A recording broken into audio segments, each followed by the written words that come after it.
Yes. Yes. That's that crack cocaine thing. Ain't that right? It ain't for everybody. God definitely can't use it. All right. Everybody all right? All right. You know what we said? We here. Ain't that right? We here. Make sure we get understanding. That's what he can do. Make sure we get understanding. And he did good. He left not himself without a witness. And that he did too. Isn't that right? Gave us them Pari season. Gave us rain from Shamayim. And they said when Shaul said it, said with that, it said scarcely restrain the people. You gotta think, how that make a person start shouting, get excited? And you can't hold them people back when they heard that. They knew that was part of our Torah. He told them, I'm gonna give you the rain of Shamayim. Yeah, right, everything gonna come in this season. When the people saw the thing was working for them, they said, man, that's it right now. Some people, that's people that would delight themselves. They had some ignorance now. After he tried to refrain the people, after that, they stoned him and drug him out. But they tell you people had more unction than what we got these days. We behind. We behind real bad, but we trying to fix it. That's why we here. Put in some time, make sure we get that education and get that understanding so we know how to walk. So a lot of times people will look and kind of just take it at face value. They say and keep going, but for us, we got to get understanding. You can't do nothing you don't know. You can pray about it all you want to. You can fast over it all you want to. You're going to be just as dumb and ignorant you were before you pull out and when you got finished and got through fasting. We're looking for an effect, all right? That's it. That's how you get results. That should be an effect. How many of y'all, after a kafar, you stuffed yourself? All right, look, I'm just trying to find out. They think this is a trick question. You stuff yourself? How many of y'all can hardly eat nothing? I couldn't really eat it much. When I hit that hemp though, boy, I said, yes, sir. I felt a little bit more, I could take on a little bit more. But for us, what we got to start looking at what we learn from it and what we gather from it is how we're going to take a discipline that makes sure we keep ourselves in an attitude that we do like Shaul taught. He said he learned how to be full, he learned how to be hungry. He said, I learned how to be exalted, I learned how to be abased. He said, in whatsoever state I'm in, I learned to be content. That's the thing we're trying to learn how to do, learn how to marshal over the basar. There's a lot of things you could do if you discipline the basar. A lot of things we do now because we're really not disciplined. Like certain things, people say, "Ooh, I just can't stop. I'm just out of control when I get it." You should never be in that state with nothing. You should never be in that state. That's bad. The flesh should never get an opportunity to wear rules. Because when it rules, it's gonna rain. When it rain, you done. That's for all of us. I'm talking about, and we're learning this simply because we're trying to learn how to keep ourselves from falling back into the stigma of committing kata. And the only way to do that, periodically, we have to discipline the basar. It is, you just gotta learn the discipline. Sometimes you gotta just cut it off so it don't rain. Y'all got it? Y'all gotta remember, we're in a war. You're not only fighting from a ruagni position, spiritual position, but you're fighting also from the basar. So there's always things that are working against us to try to, disembowel us, or try to make us give up, or try to make us faint, overthink, undercompensate. You know what I'm saying? Talk about the scant measure. Y'all remember what the scant measure was? I said, that's right. That's what we're trying to make sure we don't do. I'm just trying to make it. No, we're trying to do more than just make it. Because then you'll start to set your standards too low. We got to set our stuff high. Isn't that right? That's what we got to be. Got to set it high. That way we make sure, that we don't miss the mark. Sometimes you assume you do another. It's just like we do a horseshoe. You can say, well, I don't want to put too much on. Then when you throw it, you say, something told me to put a little bit more behind it. Isn't that right? And then you don't want to overthrow, but you learn, it's setting ourselves to make sure we make sure we don't miss the mark and we stay on target. So with all these things we do, we just learn to really make sure we get it right. At the end of the day, that's the goal. Make sure we get this thing right. The world is unraveling. Every day it's unraveling. Either somebody resigned or somebody behind somebody murder or somebody trying to attempt to kill somebody. Just everything is out of control. They just don't want you to know it because they need people to keep spending. Everything is based off of white people, so it ain't just white people, the world, they just worry about the money. They don't give a flying flip about these kids going to school, getting no education. They need these people to go to school because then the after school care needs money. Schools get funding from the federal. So you need all these things to work because now states start losing their funding because the feds looking at, there's no need for me to give you this same amount of money. You don't have kids going to school. Those lunches are funded from the government, not the state. They getting their money from the federal. The feds control what your kids eat. Who remember who came in and did a detriment to our lunch first? That's right. A lot of them, most of y'all don't know that, do you? That's right. He told you ketchup was a vegetable. He took one off you. Yeah, he said when a kid eat a hamburger, you put ketchup. He said that's a vegetable. Ketchup come from a tomato. That means the kids got enough vegetable. Yeah, that's how white people see. They knew how important. See, what y'all didn't know, just like with the Panthers had a good part and a bad part to them. You know, they kind of got themselves into some things they shouldn't have. You know, being funded from the NFL, especially when they were predominantly white, tell me you were doing something that was not to our benefit. That makes no sense that a white organization like the NFL, still white, I don't care how many coons on the field, have any caring about, you know, poor inner black kids in inner city having breakfast before they go to school. Makes absolutely no sense whatsoever, unless there is an agenda. These people also were the supporters and, you know, help push for the Roe versus Wade as far as the woman's right to abortions. They came up trying to intervene in the neighborhoods and trying to convince single mothers that they felt too many kids that they need to get abortions. Then it makes sense for you to keep having these kids in these impoverished areas and communities that you need to get abortion. That's detrimental. That's as dangerous as any white organization. See, everything that comes, but these are things we know. I only know because I appreciate one of the people that helped us with putting them on the show, and the gentleman told us that, and I was pissed. Because I'm a proponent for people that care about our people. And when you tell me, I don't give a flying flip, you gave everybody new cars and new clothes. Once I heard you were instrumental in convincing these women to have abortions in the project, you're like, are you serious? Right. That's the same thing they did us in Mizraim. Right.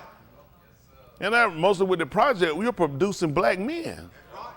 And you're a black man and you're pushing this, you orchestrating this to push for them to get abortions? Are you serious? Now I got to check your breakfast. Yeah, if you pushing for abortion, what is in the food? What's in your grits? I don't know. A lot of times we run behind the organization group and we don't know enough about them. That's why it benefits us to watch everybody. And I told you before, everybody, I told them before, no, man, just come in. What's up? You want some money? What you want to tell me? Tell louder. He said, I ain't got no boom boom. That's right. You know, anybody just walking there handing you nothing for no free? Y'all tell them, I'm not just handing you nothing for no free. I better start thinking. That's just being honest. I'm going to take you to the hospital. Don't y'all know we went to the hospital? We've been experimenting guinea pig for these people.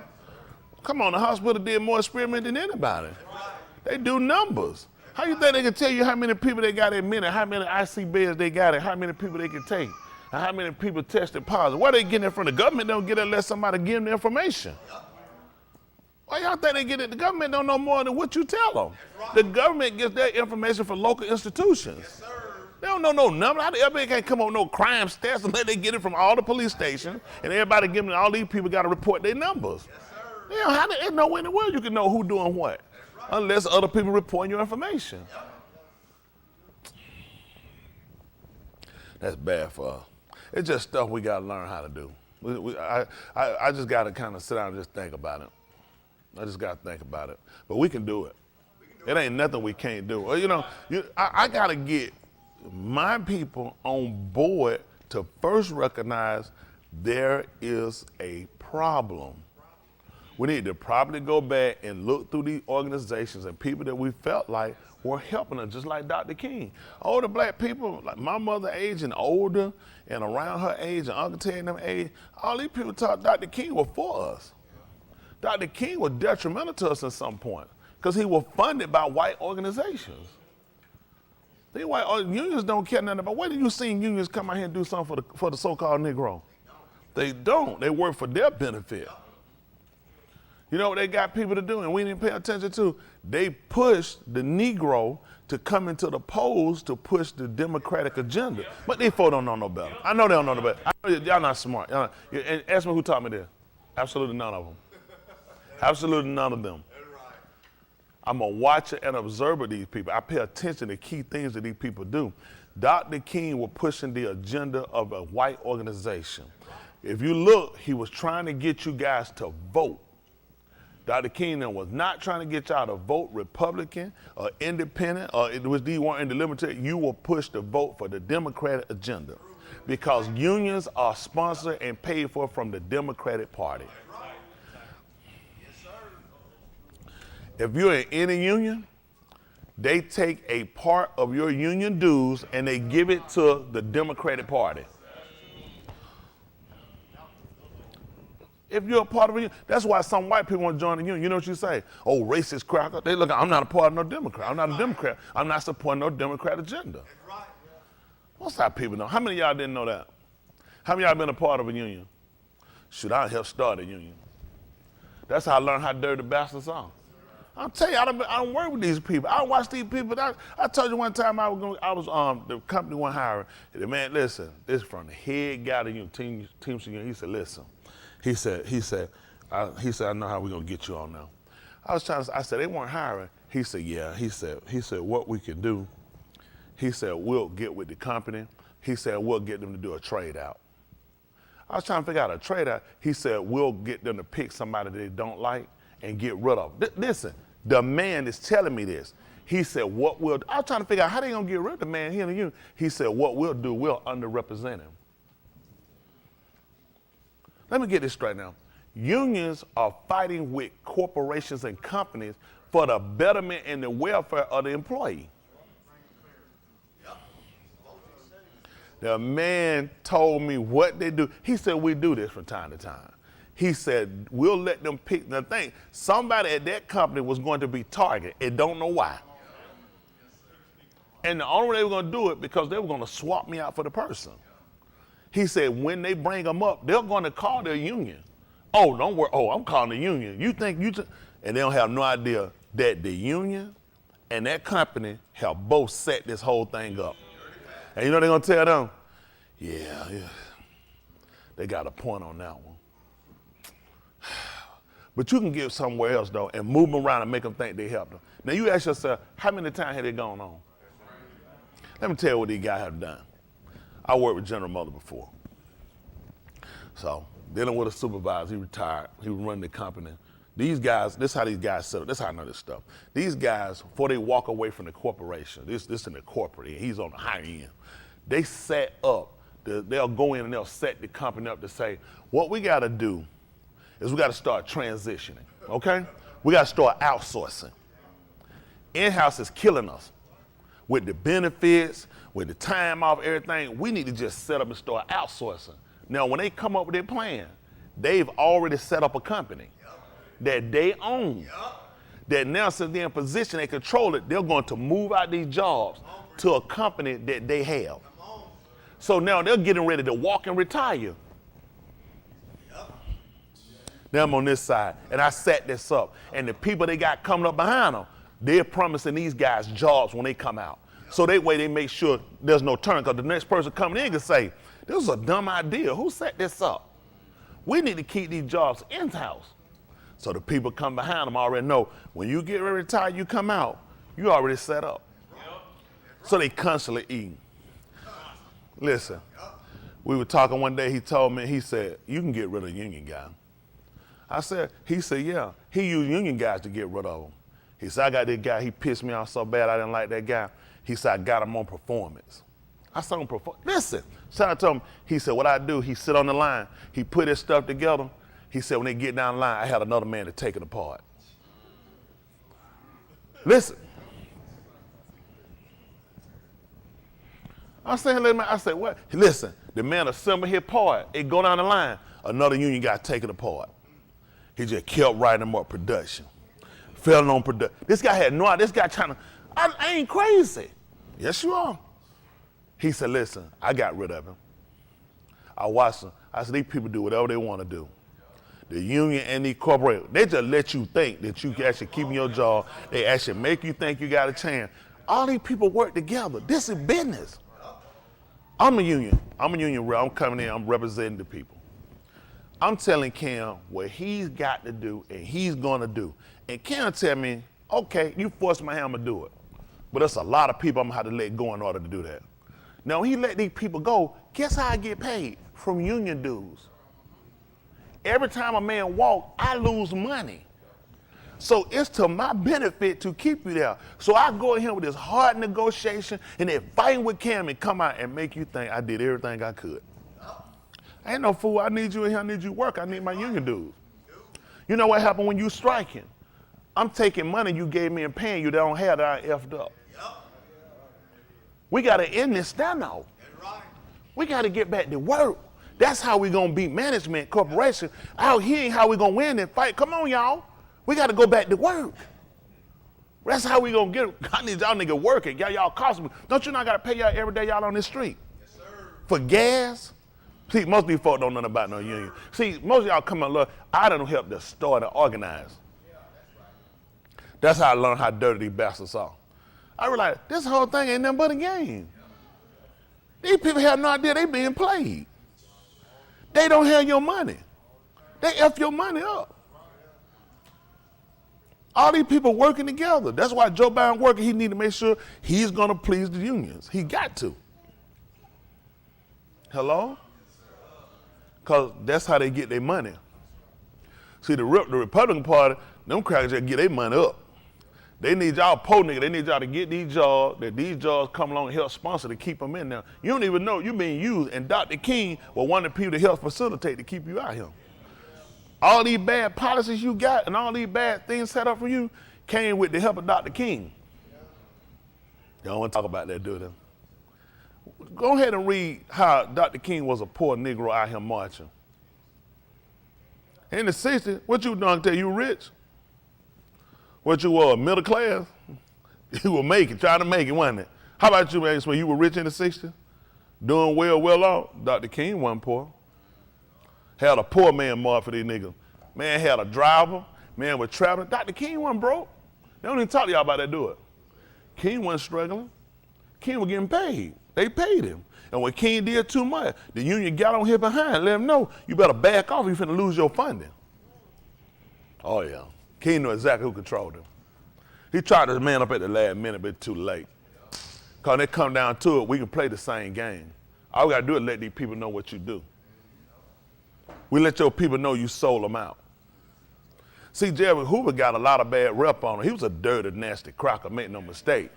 But he looked at, this nigga ain't no better than me. They don't want to talk about that, do they? They don't look at, oh, he was dirty, but at the same time, they look at, this nigga ain't the clean person all these folks think he is. Right. One of Dr. King's members, she wrote a letter, she wrote a book about him. Said when she was raped, said Dr. King was standing, had a preacher visiting, preacher come down, said he raped her, said Dr. King was standing over the top of her, just looking down her face while the man was on top of her. You know what he was doing? Said Dr. King was telling her how to do it. How to get it. You know how it is when you get yourself caught out here and you mess around, now which lie you gonna fight? Because you got some truth, then you're gonna say some of it lie. No doubt some of these people lie, but you put yourself in the position. Well, now everything you do gotta be questioned.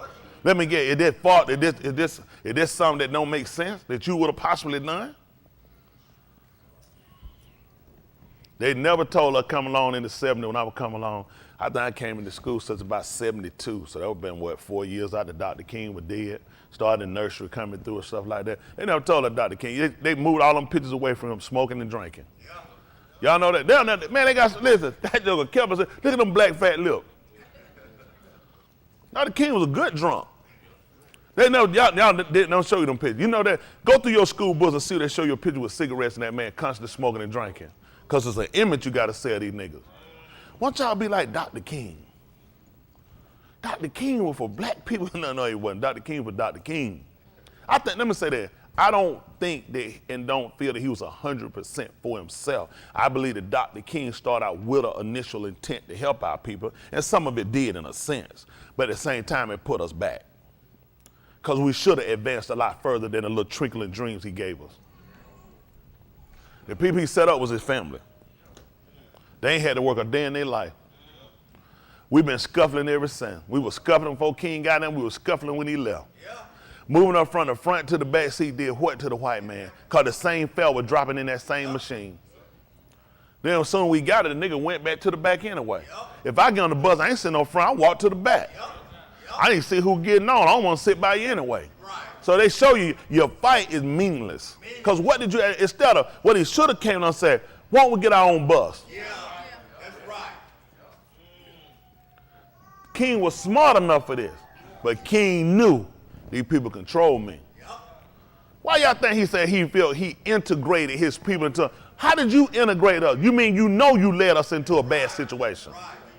Dr. King, where I integrated my people into a burning house. Yep. You knew what you were doing. Yep. These people hurt y'all. You don't want to tell me about no Martin Luther King speech. Tell this somebody else. I had a dream, nigga, I'm woke. Yeah. When you woke up, what did you do? That's right. What did you do when you woke up? That's what I'm concerned about. How many of them dream we went to sleep? Why they let us go to, what? Who asked you about your dream? I don't want to hear about his either. What you do when you woke up? I'm just being honest, it's a lot of damage. Yeah. That's why it's hard to organize our people, because you know why? Everybody trying to see where they can make money, how they can get something off us, and who gonna try to mislead us to some party. We don't need no party, we create our own party. That's right. Yeah. Isn't that right? And if anything, cut the party, cut the music off. We don't need no more party. We don't party too much. That's right. Isn't that right? We need a real agenda. That's right. All right, they meet all of the social needs, the medical needs, our education and everything and anything else that benefit us. We need that for ourselves. Come on, that's right. We do. We don't have no problem with other people eating as well, but at the end of the day, we need to make sure we eat. That's right. We need to make sure it actually focuses toward benefiting us and our kids. Our kids don't have no fighting chance out here. Right. You don't let these kids go to any, I put your kid in the best university they got. They ain't guaranteeing your kid nothing. Nope. White kid go to community college and come out. White kid don't need that. Listen, they don't need that. They go to community college to come out and get some. That's it. You know who a JV school hurt? A nigga. Yep. Right, a black school hurt a nigga. Yep. It don't hurt no white man no matter what he do. No, opportunity there for white men. Right. White men are people that decide whether it's an opportunity or not. That's right. Eating bad is good for them. We in the market, they never teach us how no market work. We in the market crap, what we do? The white man said, man, it's the best time. You saying, huh? How they the best time? You want, you want to fall. Crash everybody's stuff because they going to run, and we going to come back and buy it back up and let it go. And you be thinking, how that work? We don't know. Nobody never taught us that. Go to school, get your education. These folks never taught about no market. That's real. Your company, everything you do, these folks, we so dumb, folks don't realize these companies, why you think they want to trade on the market? We working for a company that trade on the market ain't got no better sense to know nothing. They may go run and throw away and run out and get out of stuff because they don't teach us. They never taught us. Ain't nobody been our friend. Nobody. Name me one of them. Frederick Dodd, they ain't been our friend. Frederick Dodd taught he taught a lot of travel. He ran around with white women. Yep. You can't say but so much. That's right. Y'all impressed me. I ain't impressed. When comb your hair. You can look crazy like that to white folks. You get in my face, comb your hair. Ain't no Don King too. Cut that nappy junk off your head. Trying to defile white people, you look like a fool to them. White folks let you around, make them have a look around. Man, you have some decency about yourself. Right. I don't know why these folks come to this stupid stuff, walk around like no Raggedy Ann doll. Right. Don't y'all know when Yahushua got out of prison, the first thing he did went and shaved and cleaned himself up. That's right. Trying like no stupid fool for these people. Yep. They don't like that. They don't like that. They don't like that. They be all right. That's right. Head mad all like a done fool. That's right. I ain't never seen nobody head like no fool and thought you was intelligent. I don't care what you came out your mouth. Like a stupid fool. I know what you like to a white man. Yep. You trying to do business, you out here, man. Them crackers don't let you sit in their face looking like that. Oh. All fitness in them came, I had them t-shirt, man. You to come out here with a t-shirt. All that. You said they got to go on GQ with a suit. Come nigga right, you sound new, man. You can't look like that. Nobody gonna let you sell no tape, be doing no trade with them look like no monkey fool. They always fool you. They always fool you until you can establish your own. Yes, sir. And I don't want to see you looking like that. No. Hello? That's right. You don't have something need to keep it up, look neat. That's right. Look retarded. I ain't never seen something look, and they ain't got nothing. At least Don King got something. He ain't trying to, he done accomplished it here. Right. Before they Kanye West, they joking done said at university, that man, they call him to speak and do what he do. You ain't got nothing trying to look like him. At least accumulate something. That's right. That would make you look dumb because you talking, you ain't even got nothing. Yeah, I broke that cracker cycle, broke his sister. He broke that nigga, you ain't got nothing. Make this cracker recognize you, at least you're gonna do that. Like I said, real eye recognize, don't they? I see straight through these clowns. Bozo. So we're gonna have to fix our situation. Now I talk to y'all and I keep it out of everybody. We need to go ahead and strategize, and we need to flood the banks. Flood the bank, they're gonna work and benefit us. I say we got to do like old white, old white people to go in the bank, and a lot of white people don't talk about it. I told y'all before, a lot of white people were instrumental in helping the so-called Negro in a lot of issues. A lot of your grandparents that got all their land ain't got their own. It was some white men that walked in the bank and told them that. A lot of folks don't want to talk about it. Now, tell the truth, it was some white folk that watched you and saw that you were industrial and told you. I remember one used to be my friend years ago with him. They got like 300-something acres. And he said a white man came and told their daddy, said, you got all them kids, you by him working, so you need your own land. Took him straight to the bank, he took that man to the bank and told him, said, give him a loan so he can buy that property down there. So that man need that property. Walked in the bank, signed and told him, and said, give that man that land. Gave them the loan, that's how they got that land. 300-something acres. They're gonna credit their granddaddy, but who you gonna really credit? The white man who came put his name up for him, stood up and saw him. So you out here struck, cause the nigga ain't had no business sense. All he done working till Jesus come. White man sat there and looked at man, you got 18 kids, 17 kids, you need to have your own. White man went to the bank and done that for him. There's a lot of white people say, I'll be the last person to tell you hate white people. I don't teach that, I just hate the system. You can have a dissidence against something without hating people. I had a hate with dissident, it was a hate for their political and for their religious establishment. I have a hate for it because it does not work and does not benefit me. Them white people out there today down in Washington, D.C. out there because of dissident. They don't like the fact they don't brought in a party they know that don't favor them. That's right. Look, the man, this how you work. This how you, because you're a nigga. If it's a black fade, it don't matter, they screw you. Those are white people who don't go along with other white people. You a nigga. Ah, man, shut up. Let a nigga, we don't give a nigga a chance. They look at here a white boy and they not going to give him no chance to destroy everything they got. That's right. That's right. You ain't got to go along with something because it's your color. That's right. See, that's what's wrong with niggas. We all got to agree. I ain't got to agree with you if you wrong. That's right. If what you doing don't benefit me, why I got to agree with you? No, that's right. Who are that out there? Them ain't niggas out there at Washington. Them white people out there. And then ain't niggas that's running no white, them white folks. That's right. And they blaming you. Yep. And you didn't know why they blame you because you done signed on to a party. Yep. That's hurting everybody. Yep. They don't know why. Why that crackhead? Why that crackhead? Look what you signed to. Yep. I know I got them private Joe Biden members in here. Oh, I know I got them. I got them Biden members. I found out I'm going to make sure you get that vaccine. You don't get that vaccine. I'm going to roll your behind right on down there, too. Oh, you going to get that shot. Man, I never subscribe to the Democratic Party. I don't subscribe to their ideology. I don't subscribe to it. They done more harm, more detriment than any Republican ever do. Don't get me wrong now. Please don't think I'm subscribing them too. Know some dirty racist crackers too. But the Democratic Party have done so much damage to y'all, it's ridiculous.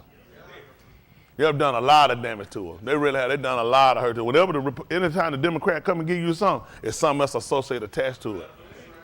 It's something else attached to it. That's why you gotta be an independent, you gotta be a free thinker. When you watch all of them have something you can use and a lot of what you can't use.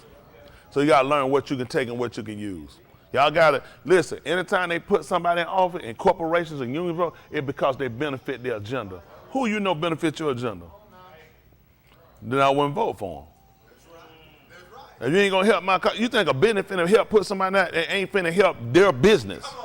We ain't talking about all business. No, help my business. That's why I'm giving you the money contribution. That's why I'm supporting you and campaigning for you, because you're going to help my agenda. That's right. That's right. They don't nigga down. That ain't for business. Is it for your business? Right. Well, business. There you go. Your stupid nigga cut on again. That's right. You think IBM, you think Microsoft, you think Facebook finna go and let somebody run and get on that platform and run, and they not gonna benefit them? Right. You know how many companies, you know how many laws coming at them in countries? Yes, sir. They need somebody coming and say, no, we're not touching Facebook.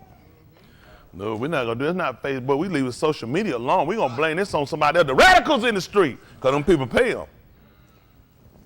Y'all know how easy it is for the Senate to come in and censor them? Real Senate come in and censor them and shut the whole thing down and run them out and diversify them because they own other social media sites. Why you think they hadn't?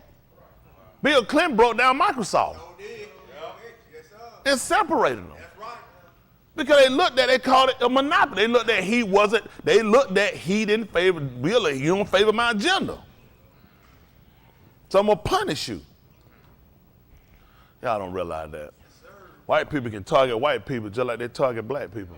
See, white people and black people ain't got no time to hate each other. We gotta look at a system that hate all of us. Because the system will fall. We shouldn't have all this anger and hate and hostility toward people. The average person wants the same thing at the end of the day. Even Kennedy said, who you know don't want the best for them and their family? Who do you know? Which one of y'all here don't want the best for you and your family? So we all want the same thing. That's white or black, Hispanic, whatever it is. Everybody want the best for their own. The government make us all fight each other with how they give the propaganda with the media and the newspaper and tell you about the bad people. Like the bad people that want to come to America because they want a better opportunity chance and they want to take from you. I wonder if they like them people that came over called themselves colonial and pilgrim. Right. Why did they come over here? Right. Why did they cross the border? See, white people do that. After they done went, took, and conquered, and savaged their way through on people, and these people had no discipline. These people had no morals. Then they come along all of a sudden, and they the so-called high moral standard, and everybody trying to be elite like them. Man, please, I had to drop my standard to be one of them. Yep. I had to give up everything I believe right. I don't think they believe in anything white people want it right. I don't believe everything right that associate to us. I think you ought to be fair with everybody because everybody got an opinion. Everybody got a culture. As long as your culture don't involve nothing having no sex with these kids, I don't give a flying for you. You can go get 50 wives you want to. I know if you got 50 wives, I know 52 of them unhappy. Because they're going to tell 2 of their friends. I know it's going to be 52 unhappy. They're going to be pissed. All you're going to be doing is shorting people. So at the end of the day, as long as it ain't something that's going to hurt, getting drugged the kid, raping kids, and taking, hurting other folks, that's your culture. Y'all want to sit on the floor, you don't want to sit at the table, you want to make a pallet, sit on the pillow, eat, go ahead, I'm going to sit at the table. That's on you. I don't give a flying. White folks, I don't like that. They need to sit at the table. That's the American way. Shut your mouth. I don't give a flying if you want to sit on the floor and eat. Y'all don't want you no silverware. Everybody put your hand in one bowl. That's your culture. Yahushua did the same thing when he sat down with his people. Everybody reached in at the same. He said one of them reached at the same time. So it couldn't have separate plates. Everybody took from the same bowl. So we see it. They make everything look like it's barbaric, uncivilized because we're all apart. We are all eating from the same thing, so we're all getting the same nutrients. We're all growing. That's what the book told you in the 10th chapter of 1 Corinthians. They all ate the same thing and drank. That's the same thing they did when they sat down for Pesach. I got some bread in mine because I'm on this special kind of diet. I got this, the allergy toward wheat. No, you ain't got them. Well, you got them allergy from when we got over here. Yep, that's right. That's right. I ain't never seen so many niggas allergic to stuff in my life. Nigga allergic to milk. How you allergic to milk?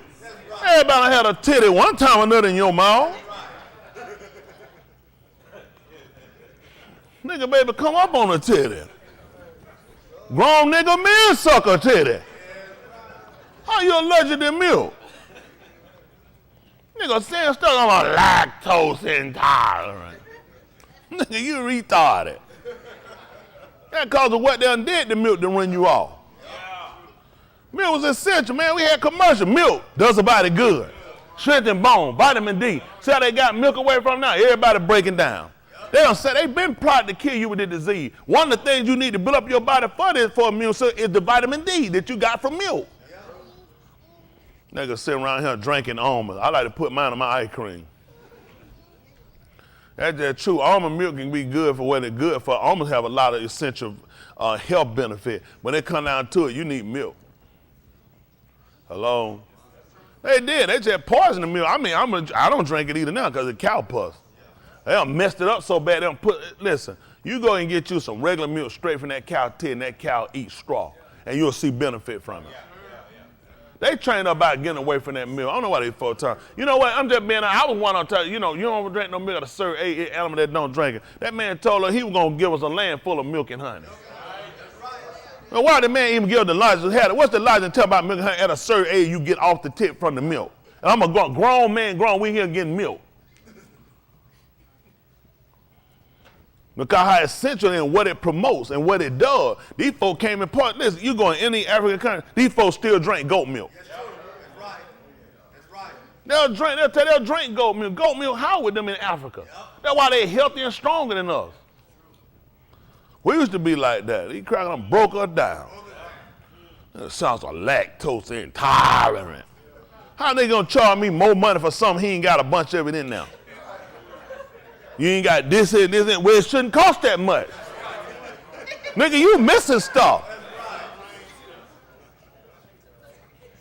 Man got a brand new 20,000 car, ain't got no engine in it. He want the same price. I took the engine out because the noise that blew. Well, I ain't gonna pay you what the 2020 cost. 2220 costs.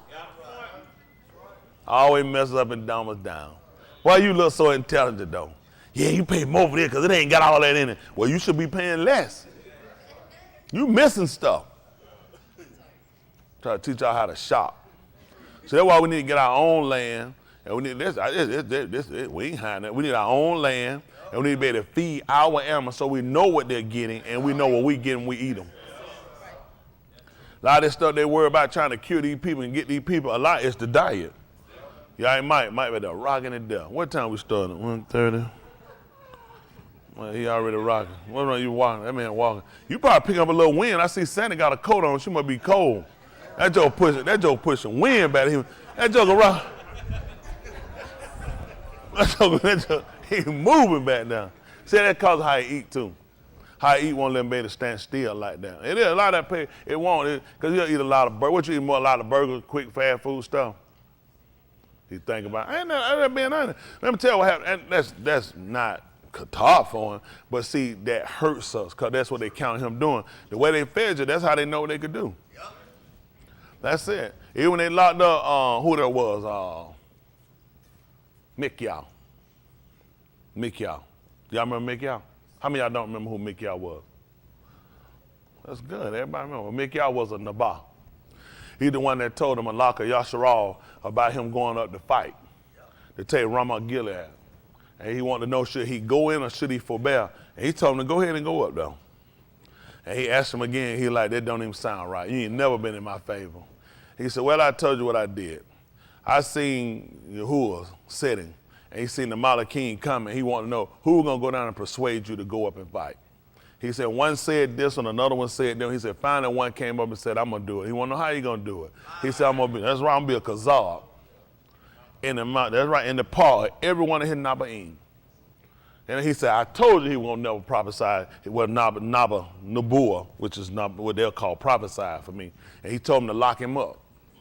That's what he told him to do, lock him up. He didn't believe what he told him to do. Told him to give him bread of affliction. Give him food that'll hurt him. And Ma'im too. Why you think when they lock you up, you don't get your nutrition? It's to break you down. The whole purpose to put you in solitude and then to starve you.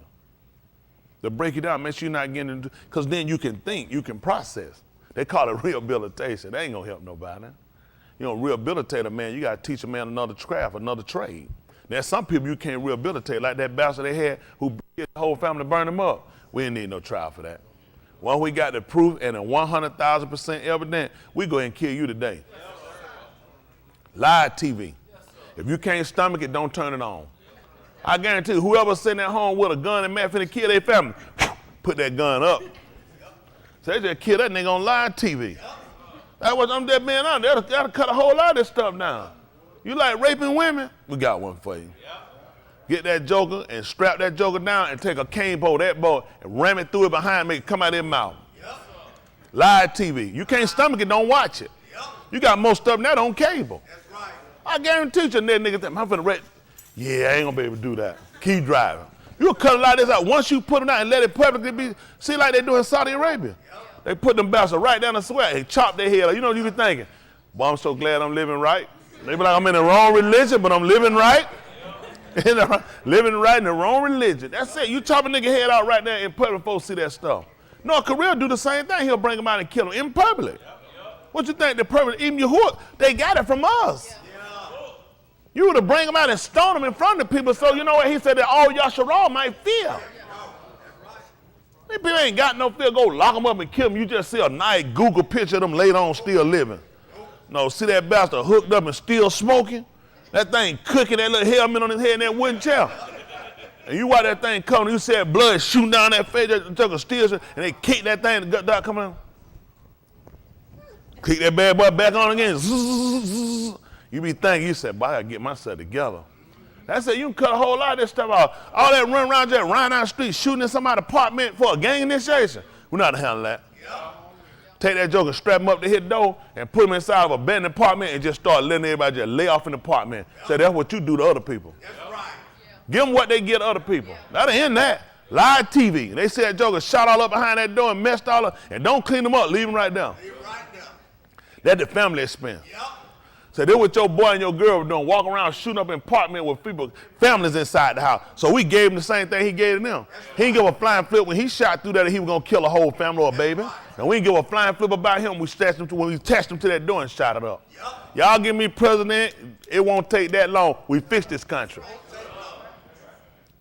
And we gonna beat Joe Biden. I spell his name Biden. I'm not gonna call him man. Mr. Biden. Ain't that right? Y'all all right? Yes, sir. I don't, people see our people ain't ready. They don't want to do nothing. Ed, take some of that weight off his head, Ed. That's a lot of weight over there, ain't that right? They walk like that and lean. Stun his growth. They want to be 2 inches tall. Trying to grow, that's a lot of weight on their head, boy. All right, everybody, all right. We're going to get ready to look at the book, see what does say Mr. Yahuwah, see how they work out for us. We ain't got nothing wrote up and made up. We just say what does say Mr. Yahuwah. That's the best way anyway. Whatever it is, now, y'all know we run across something, and they say something different than what we know. All we're going to do is look at it, investigate, and see what they say. So that way we got a better comprehension, right? That's for our nefarious sake. All right, come on, let's sign the Kato Saram.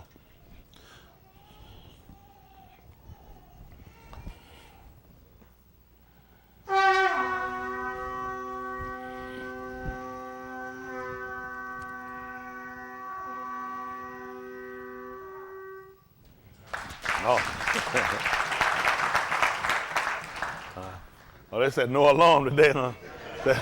They said, you know what they said? They said, them niggas ain't going nowhere, better sit down somewhere. That nigga sit down alarm. But see, it good we recognize, don't it?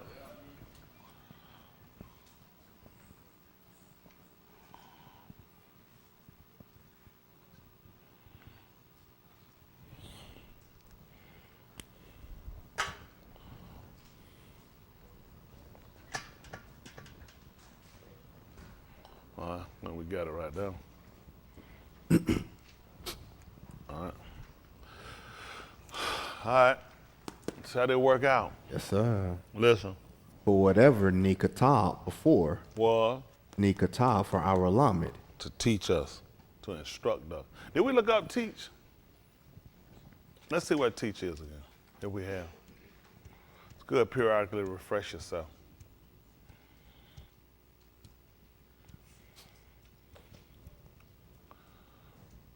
Show or explain to someone how to do something. She taught him to read. Show or explain. This is what happens when you go to school. They show you. They don't explain to you. So you're typically, that's what a lot of y'all do. Y'all will give your kids, some of your kids reciters versus you explaining them how do you come up. I remember math class, sometimes they'll tell you, explain your answer. How did you get your answer? Right. You try to figure out. That don't make no sense. I thought it was just stupid. I'm like, why? You see the answer. Yeah, I know. I want to know how you got it. That's right. Do you know how you came up with the answer? That's right. Explain your answer. Trying to make sure you actually comprehend subject matter. And a lot of times, how many of y'all agree with that? A lot of times they just really showed you stuff. They didn't actually explain to you how you actually came up or you derived to the answer. You know what I'm saying? Why it has to make sense to you. That's how people can shake people. Because a lot of times they don't actually know it. It hasn't been explained to them in a way where they understand it. And you have what we'll call a mastery about it. Y'all got it? Why y'all think people get thrown? First time they hear something a little different, they get thrown. They don't know how they derive to where they at. So our goal is to get an understanding. So now we want to know when he told us he lamed us, that we understand the word they use in teach. It means to show or to someone how to do something. Just like with Yahushua. When we read, I think we used it Mark the 4th chapter, when he talked to them concerning about the seeds. He talked with them concerning the mustard seed. Y'all remember when I taught y'all what was that? Might have been Kafar. On Kafar, we was talking about that. And then after they told you, they said when he was alone, what did he do? Which he went in more depth. He wanted to make sure they understood how they derived to this. See, what happened, a lot of people he was talking to them, he was just showing them stuff. The mustard seed, when it's sown, it's the greatest seed of all the herbs. And all the birds and stuff lodge into it. So he explained to them the discipline so they had an understanding. That's why we talked about, and I quote sometime in the 5th chapter of the book of Aleph Yehukanan, when they said that they know that the Ben Elohim had given an understanding. Because Mashiyach even let us know about he wanted to set a man. And that man was going to be different from any other East because he was going to have an ability, right? He was going to be able to go out and come in. He's going to be able to bring you out and bring you back in. And all these things were for a reason. So you were not going to be as one that didn't have a ra'ah, which was going to be cause you to see. So you understand appearance, so you can do comparison, so you can judge. When Yahushua told them not to judge according to the appearance of the eye, but he wanted them to judge. Sadiq. And then right about now you got to start use comparison. There are things that you got to be able to discern. That's why things were questionable about him. In that same book that he quoted in the book of Yucatan, the 7th chapter, where he actually stated that comment, that's how he came up later and told them about them thirsting. Right. Remember that? Yep. That whoever thirsts. And come unto me. And do what? Thirst after Sadiq. He said, well, he told them about their thirst and hunger in the book of Mashiyach. All these were, since we're talking about, maybe we'll look at them. How about that? Mm-hmm. We'll look at them? Yes, sir. All right, we got to work with it. So we understand what teach is now. But whatever was written, Nikatab was written to show or explain something. Did that make a difference? What you know for teach? Who had a different definition for teach? Before. What was your idea of teach? Because you're a teacher, right? What was your idea? Kind of like explain, yeah? Who else had another definition for explain for them? I mean, not for teach. Who? Enlighten, instruct. Well, all these are true, but I think when you put the fact that you're explaining it, and the only reason why you would explain something, because you're trying to get them to possess an understanding. It's a lot of teachers taught. I've had a lot of teachers in my life. I just be honest with you, they didn't explain anything to me. And I didn't learn anything. There'll be other kids picked up because they were just quicker for reciting. Some kids probably had a better, some kids can process certain things and can do it on their own, kind of pick it up if you give it to them. That wasn't my cue, because first of all, in order for me to get it, I gotta like it anyway. Yep. If it's something I ain't interested in, you can forget it. You killing time. You can I come in and put my own F in your book.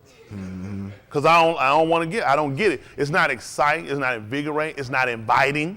You know what I'm saying? It's not something, it's not something, I don't have the acquired taste for what you're saying. I had teachers could get you involved and you'd be on the tip of your seat. Because the way they could deliver it and give it to you, like, it makes sense. I want to be in your class. They did things to make their class where it was inviting. You had something you going down, you dread it. You're like, oh, good. It was like you baked your down there. I just got to get through this. Yeah, that's right. You had your day set up. Okay, these were class. Hey, I got to get to lunch. After lunch, I'm looking. I need PE. That's right. That's right. I need PE right now. That's my hope to keep me here all day now. You got PE, so I know from PE I'm going home. That's right. That's right. That's right. Shoot, man, I got it now. And when I got to open camp, you pick your old class, I always put PE last. I put PE last. That's right. If it ain't going, I'm going. Either way it go, I'm going. That's right. It's PE because I'm finna play. Yes, sir. I'm playing if I'm coming, I'm playing if I'm coming. That's so right. it don't make no difference. Give me PE last, and I'm out of here. That's right. That's how I had to set your day up. Yes, sir. But for this is something I want to do. It's inviting me. I see the benefit of it. So I want to know when I hear things being stated, you know, I never paid attention to words. You assume if they're used in a certain way, then it's got to mean this because I'm looking at the conclusion of the statement. Versus you actually understanding is to show and to explain, right? Let's look at something. So that what reason? So that through endurance. So what's been written before and being used now that show and explain allows me to understand how to have endurance.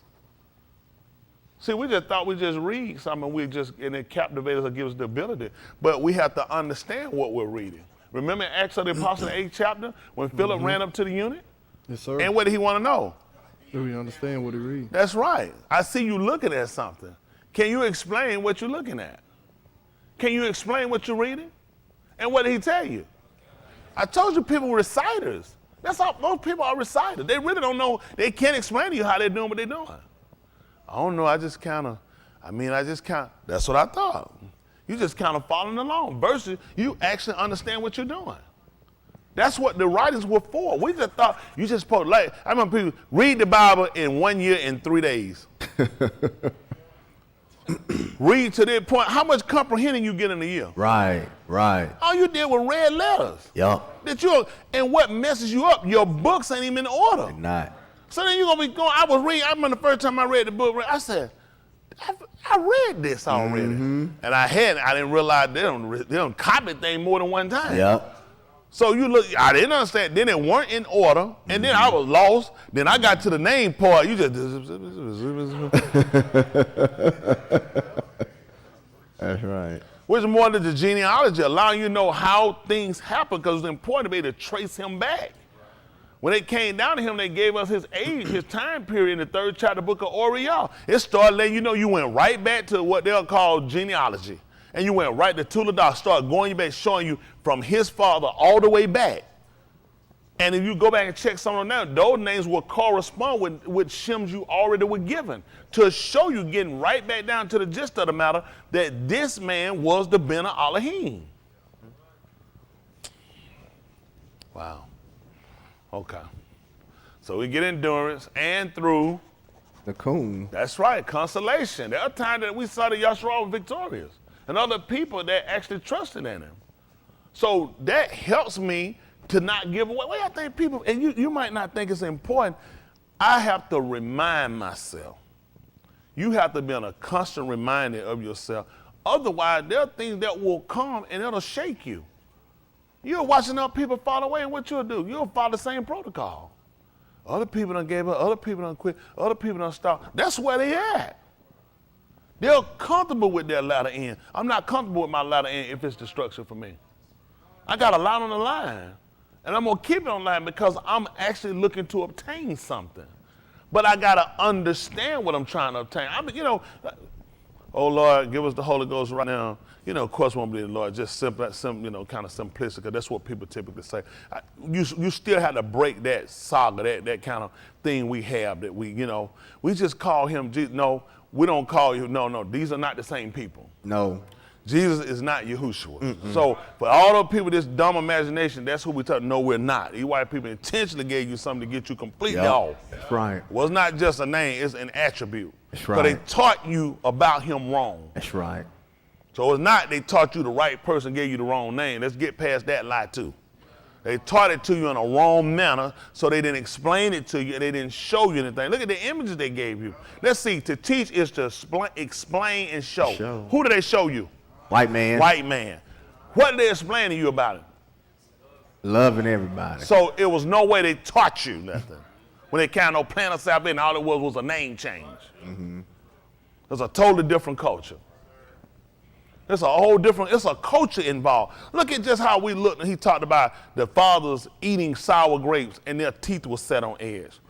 All we had to do was go right back to olive bed. We had to get on our knees, fall down, start praying to heaven, and start going, rolling on the floor with no sheet. Our olive bed came along and said, listen, the two teeth are sharp.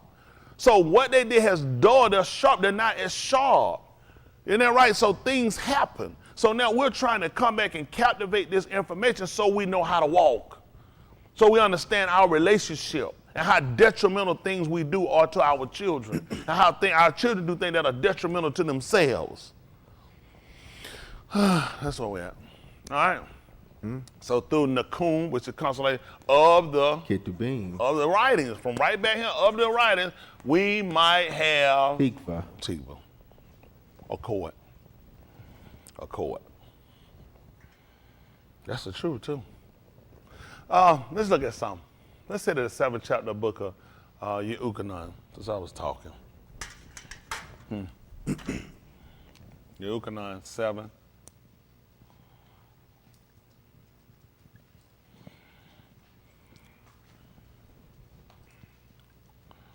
See if it's 7:24.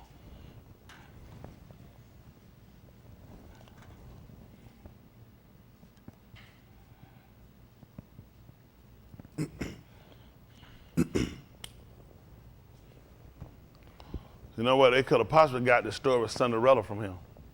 Said, think about it. Remember, her wicked sister and them, they were going up to the ball and Cinderella couldn't go. Right. In the 7th chapter beginning, I just thinking about it just now. Remember, Yahusha didn't go. That's right. As our king tried to tell him to go, her sister and them looked and they could ridicule her for not going too. Ain't that right? Then later on, she wound up showing up and she was the shift at the party. So was Yahushua. Isn't that right? So right. That white man came and gave you Cinderella like he done created something. Stole your stuff. Stole your stuff. That's right. Ain't that right? She came later. That's right. And she had a ball. Yeah. Isn't that right? Yeah. I said, here we go. This is what he told you to do. Listen. Shafet not according to the appearance. So that's right. Of the, look what he told you, of the who? Yours don't say that, it just said don't do it. See, it makes sense for us because what do we use for appearance? The that's how we get our knowledge. That's right. That's how we get our perception. We look for resemblance. Let's see what he told us to do. But Shafet Sadiq Mashpat. With correct judgment. Because sometimes your eye can fool you. You can assume something from your eye that actually isn't. I thought I seen you. He said, no, that's what I did. Oh, I'm sorry. I thought that's right. He said, so you do it, make sure it's Sadiq. Isn't that right? Make sure you're comparing. Make sure you're not just making an assumption off of a quick view or something. So it makes a difference for us because we're looking at the own. The own is used for appearance now, but he also let us know sometimes your eye can deceive you now. Hello? All right, so what did he tell us after that? Psalm. Of them of Jerusalem is not said, some of them of Jerusalem is not this he whom they seek to kill. All right. But lo, he speaketh public, and they say nothing unto him. And they do not reprimand him. Do the Sharim know indeed that this is the very Mashiyach? Listen. Howbeit we know this each whence he is, but when Mashiach cometh, no each knoweth whence he is. So what now? Let me ask you a question, just based on what we just read right now. They talked about him. Somebody asked, did they know he was the Mashiach? Then they talked about, we know where he from. But when the Mashiach come, they just told us that no man don't know where he come from. What do y'all start thinking? What were you taught based off the statement? Robots? Malak Sadiq. Just his last name? So what? He's a Ruach?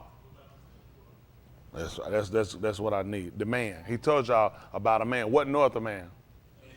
What did they tell you they knew about him? Hello? You know where he from. What was he? He was a man. They just said we know where he from. They said, but when the Mashiach come, no man don't know that. Which ties along what Shaul told us about. They know the things of a man. We know his mother, we know his father, we know his brothers, we know his sisters. So we know the thing concerning the man, but the Mashiyach know each know it. Why? Because these things a man has to be he has to be ruachni. He has to be spiritual to be able to understand and comprehend. In the 24th, don't have to go and get it, 24, 22, 42, Matayahu, Yahushua asked them about him. Whose son was he? Is that what he asked them? Who did they say that I'd have been in each year? He's talking about a whole nother chapter. That's fine, though. That's what I do. That's all right. He actually I just told y'all the book was the 22nd chapter of the book of Matayahu, verse 42. He asked them about the Mashiyach, whose son was he? And that's why he couldn't come up with the right answer. Because why? We were talking about something that you would have to be able to ruachni to understand. And he'd have asked them, whose son am I? That's easy, Yosef. We can tie you to Daud based off of your family lineage, but we can't tie you to Yahushua simply because we know the things of an Ish. So it would have been important for him to do what to us? Which means he would have had to do what? Show us and explain. Mm-hmm. Make sense? Mm-hmm. Everybody keep thinking you're going to close your eyes, you're just going to come up with an answer? Give it to me now. It's not going to work. He already gave us the discipline. They all, what is Elohim? So what we going to learn? Of the things of the Ruach. Doesn't that make sense? Yes, sir. How, we were bought on you sit here and it just comes, let's just sit and wait on Holy Ghost. How you sit and wait on it? How you supposed to say it? How your lip supposed to hang? It's a way you do it, ain't it? Versus people obtained it through obedience. On their Ukak Shabur, he clearly told them, but, I gotta go. And guess what? You ain't gonna get it. Because it's a ruach that only comes through a discipline. You're not disciplined. You're not willing. It's a ruach that's of obedience. You don't comply. How you gonna receive it? This is part of discipline and obedience, to be taught of, to show and explain. All right, listen. 28. Then Kara out Yahushua in the Makdash as Elamet, saying, Ye both know me, and ye know whence I am, and I am not come of myself, but he that sent me is Amat, whom ye know not. Okay, this makes sense. Then Yahushua Yaakov out, called out in the Makdash, and that's right, which means he was doing what? Showing and explaining. For him, we know he's a moray. He's gonna do showing and he's gonna do explaining.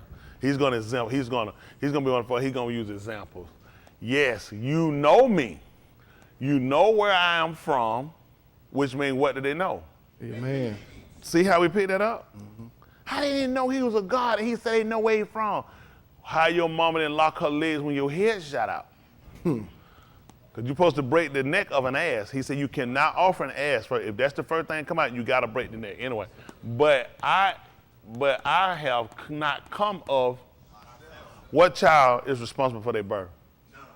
So you're talking about people for things they know. That's not of them. That's going to be of the father and of the mom. That's the determining factor.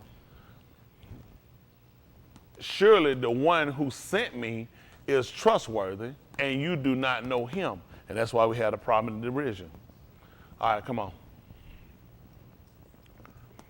But I know him, for I am from him, and he hath sent me. Okay. Then they sought to take him, but no each laid hands on him, because his hour was not yet come. It wasn't time. Okay.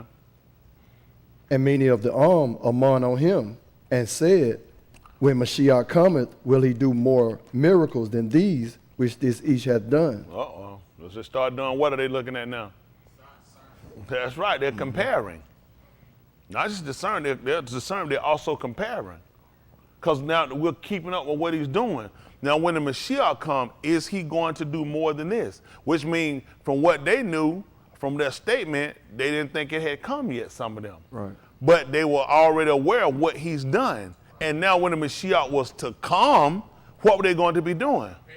Comparing what he did with what comparing what the Mashiyach was to do, who they didn't believe had come yet, with what he done. Let's see if this is a discipline. Pick me up and say that 1 Corinthians chapter 2 and verse 7.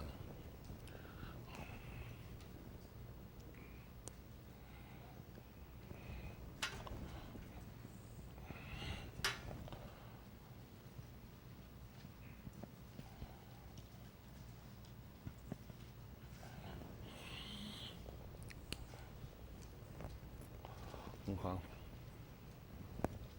Give me 6, that's what we're talking. Verse 6. Okay. Well, go into 4 now. That's with him. Now put 7 on, that's 4. All right. Listen. And my speech and my preaching was not with enticing dabarim of each wisdom. Persuasiveness of words of the sons of, the benim of Adam. Now, wisdom. So now, even when you're using the terminology of Adam, now he's telling you, is he talking about of lower state? Is he talking about man? Is he talking about a hypocrite? I'm not talking like a hypocrite. What is he talking about when he's talking about when he's speaking on, when they use the terminology about the sons of Adam? We're gonna look at Adam a lot of end because you're gonna look at kind, the like.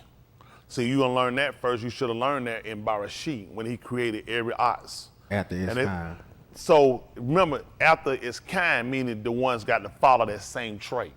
They have to resemble. Everything he made, they use English after it's kind. The kind is in the likeness of. So he's letting them know my speech and my teaching is not the same kind. They're not alike. God, he's using wisdom, but I want you to think and you to associate it with the same kind that they're using. Got it? Yes, sir. They're using persuasive words. Y'all got it? Okay. But listen, we're here. But here's not of man's wisdom, Adam's wisdom, that kind, but in demonstration. So I'm able to show. They explain. Sometimes people get them and say, come on, we're going to do a demo. I'll get them up, we'll be doing a demonstration. The demonstration will allow you to see, and it more exemplifies or explains itself. You got it? So that's what Shaul was trying to tell. With them, he said just using a bunch of words. Use a bunch of persuasive words to get you. But here, he said, I can demonstrate. Hello? Of the look. Ruach And of power. Yeah, power also be authority. Okay? Listen. That your amunah should not stand in the wisdom of Anashim. See that? Because their words control your amanah, your effectiveness and willingness to work and do. They control it. You don't have to do nothing. You just sit there and let God. Let go, let God. See that? They use persuasive words. Persuasive words, and now they wind up beating you out of your reward. Hello? Shaul, as I'm correct, quoted in the 2nd chapter, book of Colossians, he talking about in an involuntary manner. Huh? You didn't even realize they just beat you out. Involuntary. They got here, you beating out, you didn't even realize that. I didn't even want that to happen. Involuntary. It does it on its own. You didn't even know they tricked you out because they used persuasive words to beat you. These people are crafted with words. Why y'all think these people got this book before they gave it to you? They already done worked it. The book will work. You think these folks, well, I need you reading the book talking about killing me? Breaking away and getting your own? Owning your own? Having control over? Nigga, please. That's right. They worked that book before they gave it back to you. That makes no sense. Like Shem Shun, who finna bring nigga out here? Hair down to here, nigga swole all up, looking at everybody. That thing could go bad. That's right. Take that, cut his hair, chain him up, and pull his eyes out. That's right. So he can't discern, he can't see. It don't make sense to him. Everything these people give you is about dulling your senses. Let me tell you what hurt us. We overwork. Yep. Underpaid. Yep. We're frustrated in our marriages. And I Yep. said,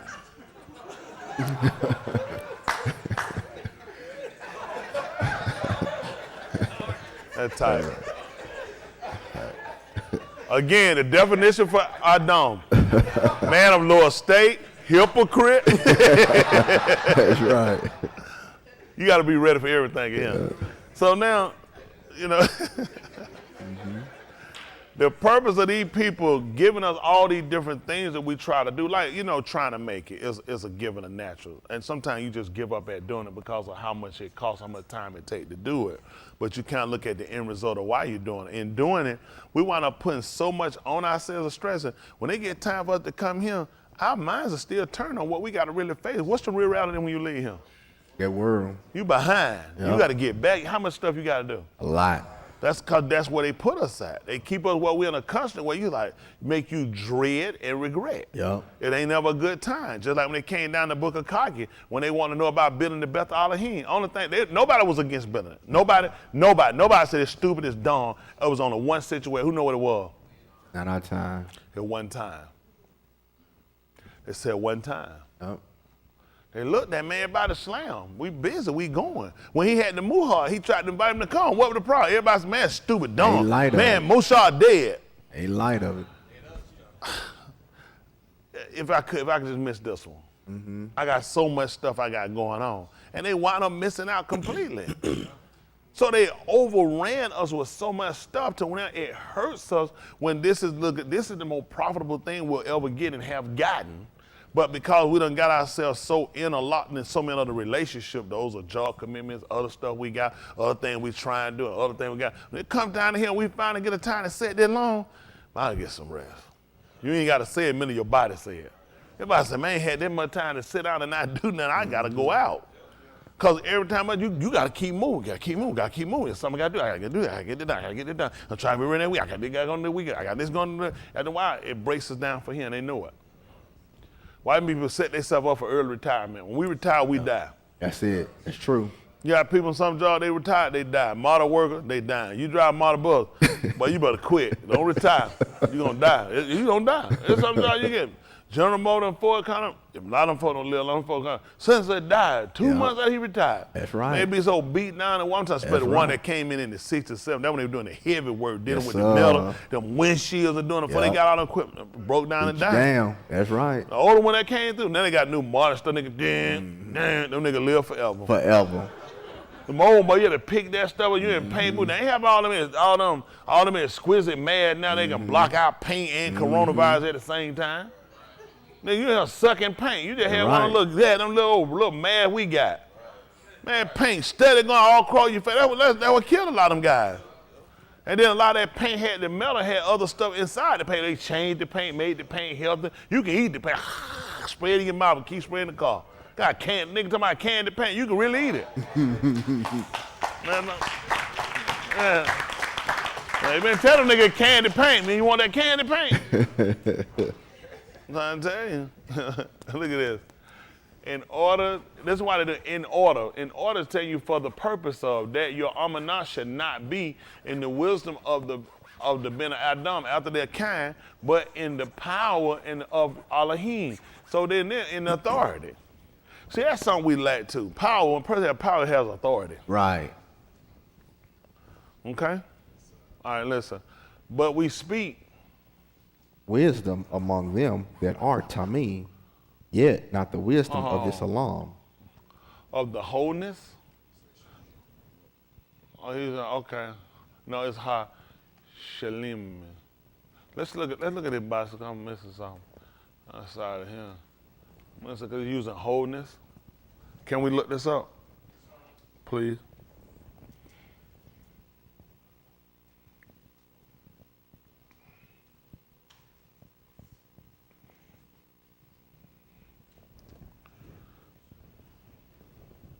Shilim.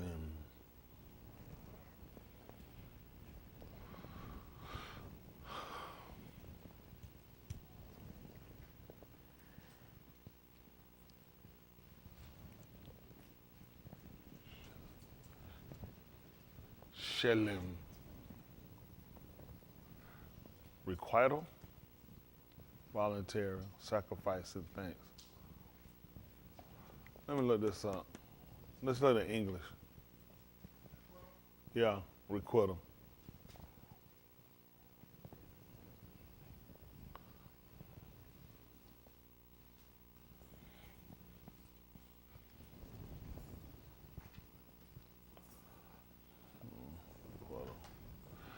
Something given in return, compensation, or retaliation. The act or action of requiting, the state of being requited. Synonym, example, sense, okay. Something given in return, compensation. What you been look up? Oh, meaning? Well, same thing. Something given in return, compensation, or retaliation. Okay. Let's see that again. Okay, Chanel, complete. Okay, requital, voluntary, sacrificing things. Okay, peace offering. All right, let's look at the writings again.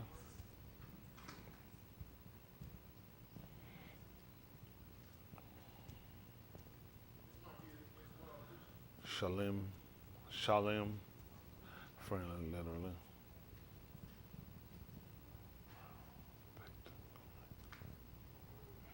A mistake for, okay. So looking perfect, perfected, whole. Because he put wholeness up there, right? Complete, okay. Appreciate that. But we speak the wisdom among them that are of wholeness, complete. It's not the wisdom of the alam, also not of the rulers, which would be the sari of this alam, that are brought to nothing. Okay. So looking at the wholeness, we're looking at completeness, which makes sense. You even have a discipline for health where they have a whole, wellness. They got whole, what they call it, whole, what's that? No, that's not more. What's that form of health they got? Holistic. I couldn't remember saying I couldn't think holistic, which is going to deal with the complete wellness. And which makes sense because you deal with the whole big. So you think about when Yahushua would come up to him and he would want to know what they want to be. That's right. Shalem, complete, which means he lacks something. So that's the whole purpose. Even he taught about come back perfecting that which was lacking in your amanah. It makes sense now. He was trying to get you to a completeness. When Yahushua when he moved on the two, after everything was done, what did he say? It finished. Shalem. Would make sense then. Because he said it's complete. I completed it. And it would be because I wasn't using unashamed wisdom. Unashamed wisdom would have called it complete before that. Him just coming. It wasn't him coming, it was more his moot. Right. Y'all got it? Right. And the same thing with us. That's the whole thing with us. That's at the completeness. So that's what we're trying to do. We're trying to complete. So we start to do what? Follow the pattern. To be safe in mind, a body, or a state, to be completed, to make complete, to be friendly, to whatever, reciprocate. Okay.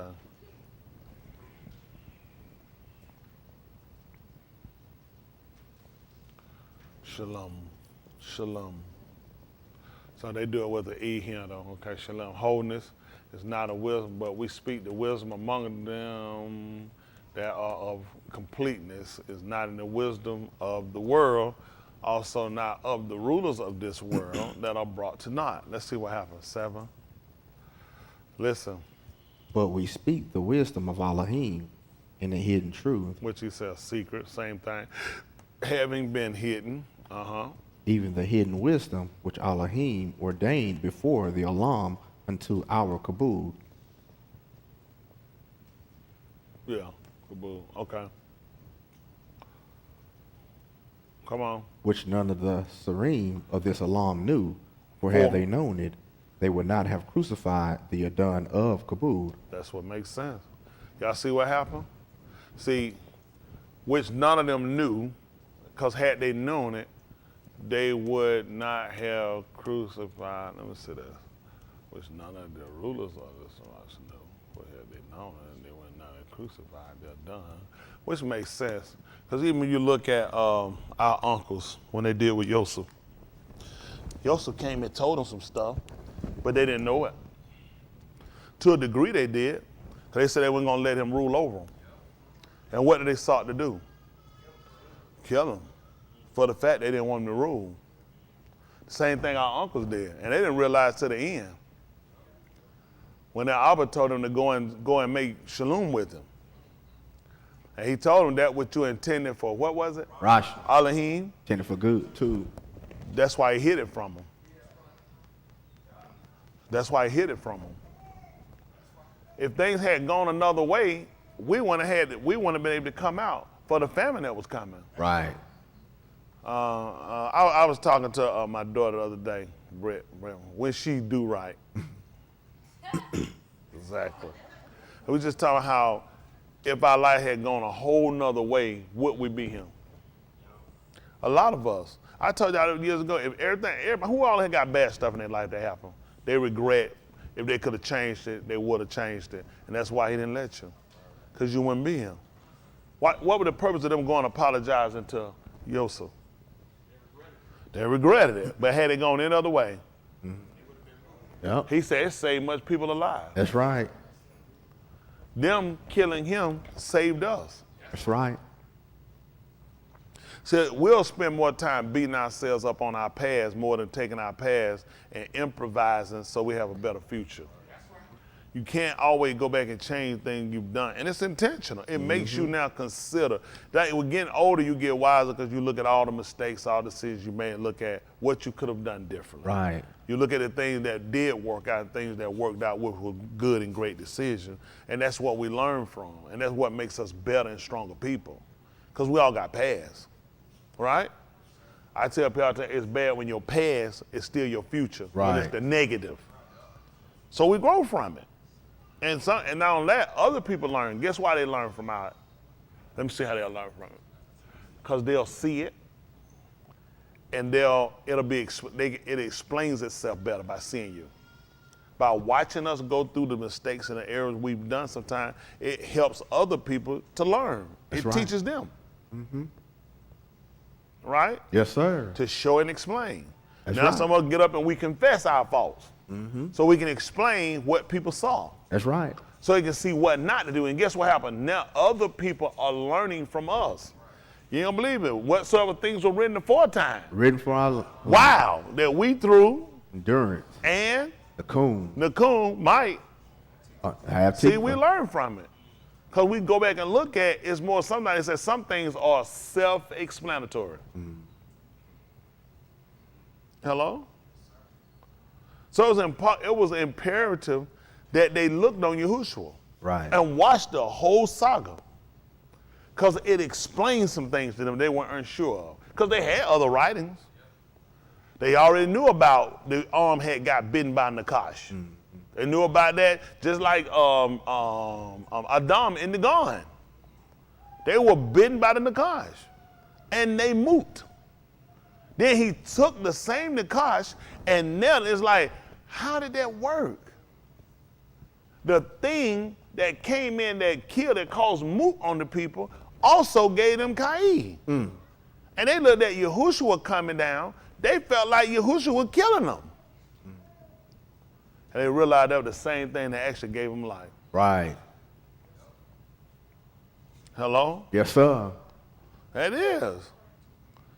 So now, they understood by watching, seeing the demonstration. That was important for him to look at that. All he gave us is not just in words and demonstration.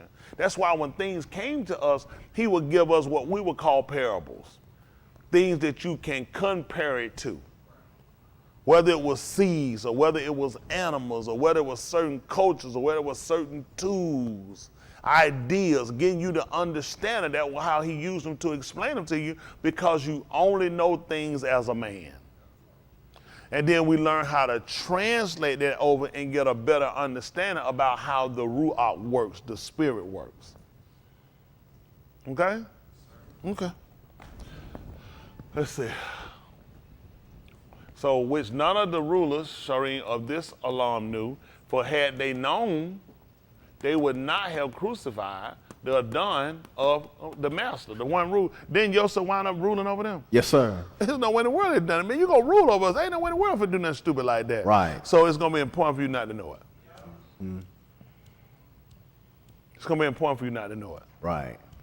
Yeah, I need you to kill me because I'm gonna rule over you. You're like, whoa, no. I don't know what you might do to me. You come back, I'm not doing that. So it's gonna be important for you not to know. So guess what made sense too when he would tell the Shalakim to do?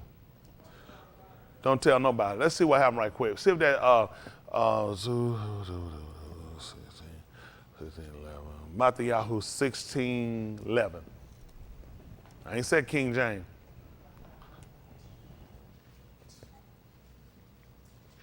Boy, if I ever get my memory back. 16.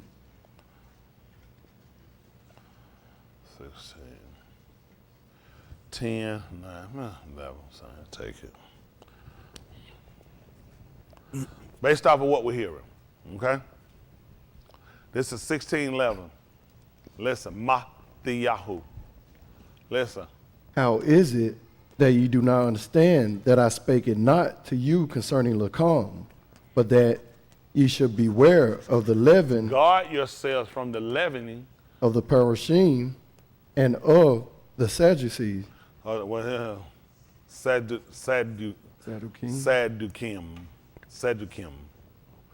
It's probably not even a double D. It's probably not dal. Sometimes they do it like Shabbat. They'll put the double B, but that's only because when you're announcing it sounds like it's two B's, but it's actually not. You'll see some people write it with one B, Beth, because it's not actually two. It's not Beth. This is probably not even Dalit, but they just in enunciation. Sadikim. So with what he's telling them to do to guard themselves, now this is what he's telling them to guard themselves again. Who knows what he's telling them to guard themselves again? Against their teaching. He was telling them to guard themselves against their teaching. Now Shaul's telling you the same thing in the 12th chapter. I mean in 1 Corinthians 2nd chapter about that your amunah doesn't stand in their wisdom. He's telling them to guard themselves against their teaching. Now, Yehukanan told you to do something, and all of you know 2, 1, 2, 10. Oh my goodness, 2. Beth, Yehukanan 2 and 10. He said, if any come unto you and bring not this, receive him not Until your bed. neither Bid him Elohim speed. for he that biddeth him Elohim speed. All partakers in his Rashi So why do you think he was telling them to guard themselves? You know what? I'm strong. I can listen to different teaching. I know what not to take. You think if you were smart, you wouldn't even listen to it. That's right. I got to remember him to do that. I know I That's got to right. remember him to do. Man, listen. I'm y'all raw. I don't listen to nobody else. Nobody. I don't listen. I don't go through no video checking people. Nope. That ain't my job. I'm disobeying. That's That's right. right. He told me not to receive it. Why am I gonna gamble? Oh man, I've been listening to this man a false prophet. Cause you're a sinner. I told you I don't have time. It's too critical. Yeah. I just totally threw away everything because I gotta just check. For what? I told you that if people doing what they're supposed to do, I'm plowing for them. That's right. I don't go through and searching out nobody else. They ain't my job. Go now and examine everybody. I said, you know I'm dyslexic. I ain't even know what the carrier told me. He said, you remember preaching, they told us we were dyslexic. I said, Carrie, I told him, he said, you remember that we was in chapter 1? I said, Carrie. And nobody never told me I'm dyslexic. And I be like, I said, Carrie, try to tell me I'm dyslexic. I told you. He like that Tupac song, I told you a long time ago, back in 94. All right, go ahead, next one, verse 12. Then understood they how that he bade them not beware of the leaven of Lacom. Let me get on here, He wasn't talking about the leaven, about the bread, but rather, The doctrine of the Parashim and the Sadducees. see that? Because that'll incite. That's what, basically, with inciting, they can charge people with inciting the right, causing people to, kind of get into a brawl or, get into a situation. Don't you know teaching do the same thing? The book told you the words of the wise are as go, which incite. So that's why he told you got to be careful. He said you have to guard yourself against everybody teaching. You can't listen. I have people, I listen to you and I listen. I delete your phone number because I know you're not that clever. It's impossible for you to be that clever. Because me and these people ain't teaching like, I know we not. You done heard one thing. I said, y'all, they said, ha. And you thought the same thing. I already know you. Because you gonna cross up something. We ain't going to have the same. It's going to be something. It's going to be a big difference. It's similar. When they say it's similar, I guarantee when you sit down and you listen to both of them, it'll be one or two words. The rest of that stuff is all somewhere else. Mm-hmm. I stay on screen up here. I ain't going out trying to get in there. We'll go look up words so we make sure we understand them. But I ain't got no time to put this and put no 9 other books up. I ain't got time for that stuff. If that's somebody to give, that what he gave them, that's where they at. But I can't eat everywhere. But rather see the teachings of these people. This is what he was trying to tell them. Let's see what happened. And when Yahushua came into the coast of Caesarea Philippi, he called this Kirshin is what he called this, of Philippos. He asked his Talmudid, saying, whom do unashamed say that I, the ben of Adam, am. See what he asked them? He was asking, who he asked them about? Who are they saying what kind? Of what kind are they saying I am? Because we're talking about Adam, we talked about the kind. Mm-hmm. We talked about the hypocrite. We talked about the lower state or a low man. Y'all got of low degree. So he asking them, of what kind are they saying I am? You got all kind of arts. You got an apple tree. You got an orange. All of them arts though, right? Yes, but those different kinds. Yes, sir. So you want to know of what arts are they saying I am? That's right. Right? Yes, sir. Let's see. And they said, some say that thou art Yahukanah the immersed, some Al-Yasha, and others Al-Yahu, and others Yirmiyahu, or one of the Nabiim. I know he one of them arts. I know it ain't wrong if I say one of them. And he saith unto them, but whom say ye that I am? And Shimon Kof answered and said, thou art Mashiyach, the ben of the Kai Elohim. Y'all hear what he just told him?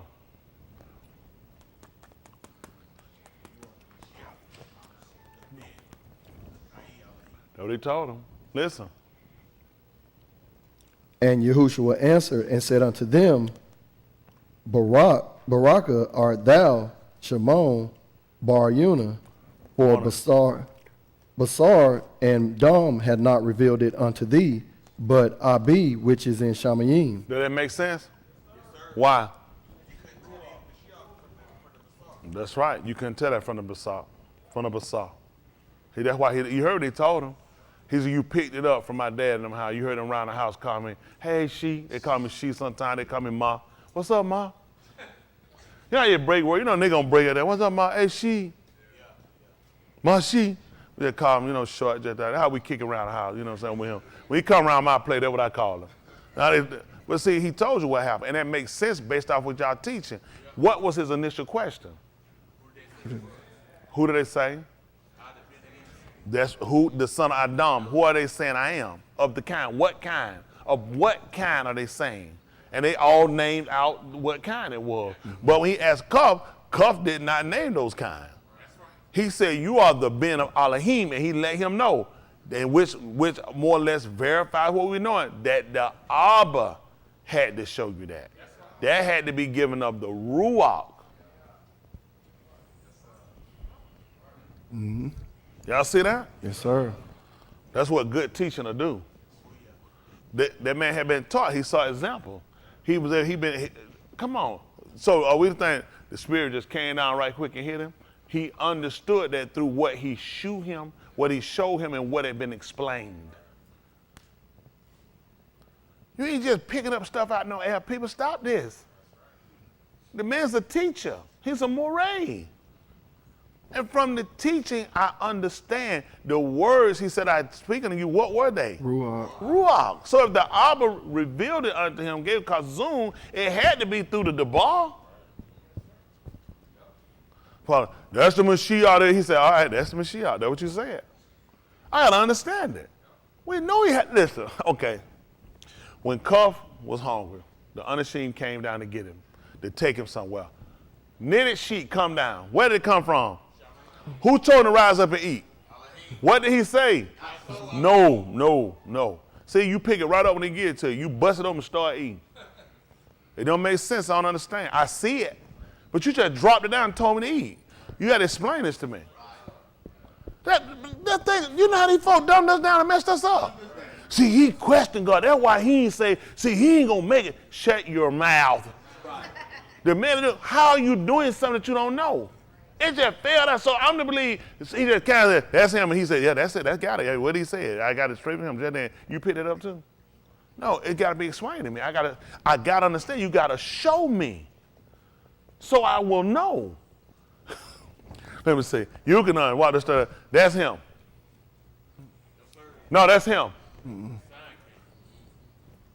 The one that sent me, showed me, told me, and explained to me, whoever you see the Ruach come down and stay on him,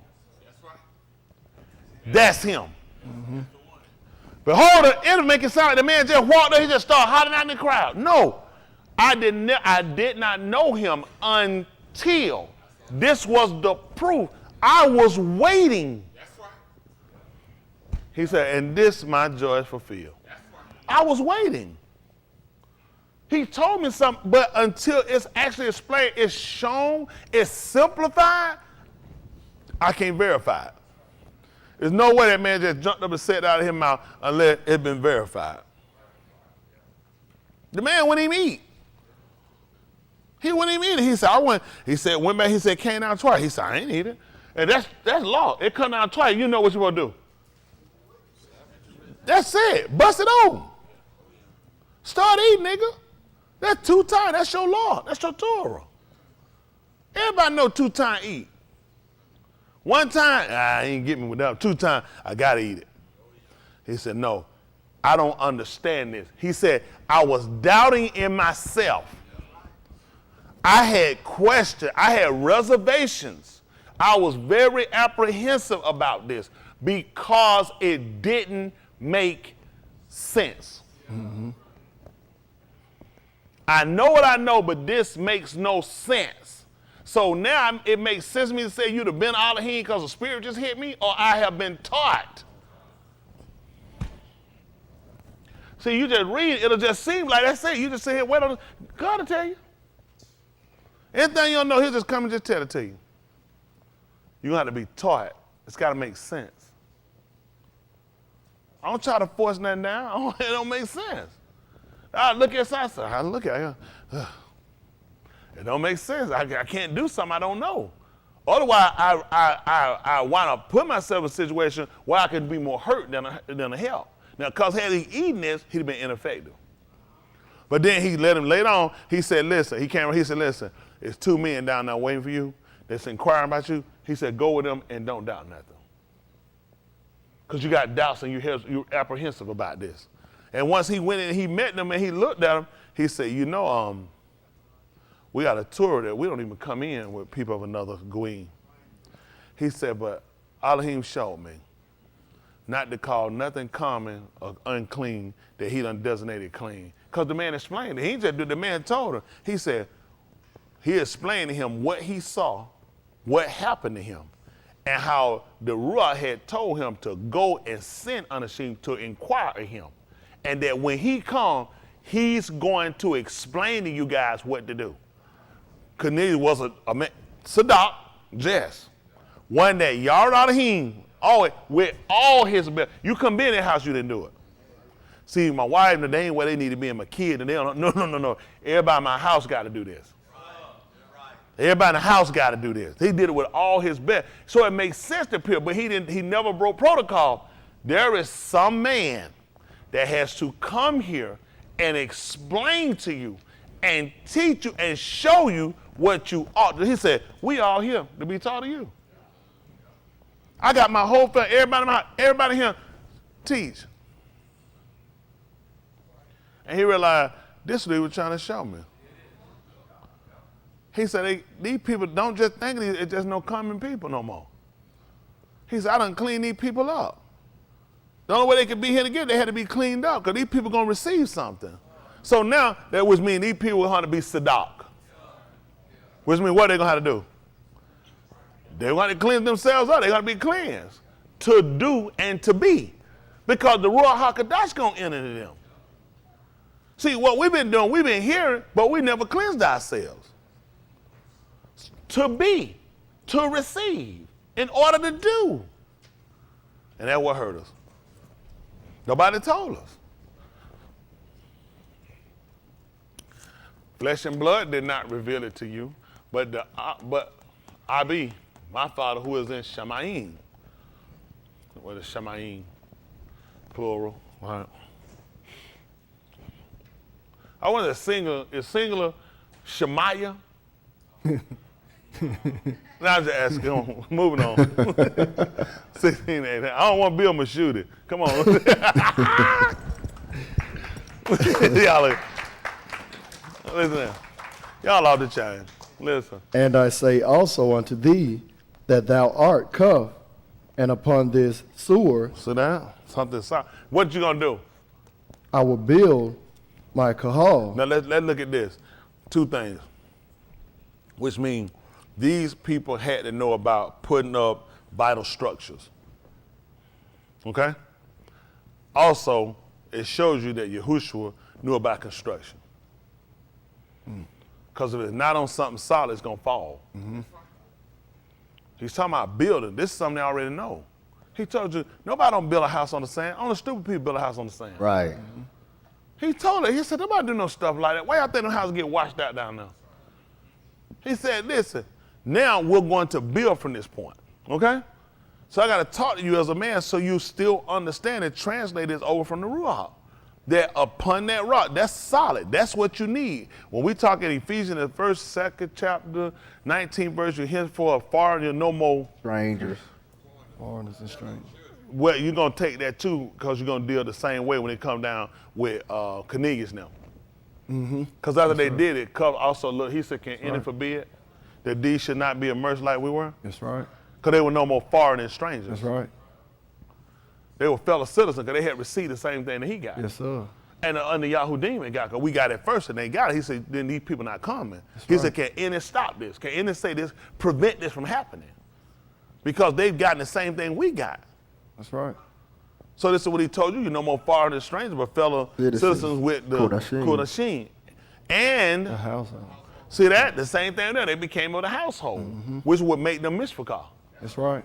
Household, who dwells in the household? Mishpachah. Mishpachah. Who? The Ben, the Abba, the Aim, and the Benin. That's right. Y'all got it? Yes, sir. So just like we do with Shamayim, who dwells up down? You got the sun, the father, you got the moon, the Yared, the Aim, and then you got the Kukubin, the children. How's you gonna go up?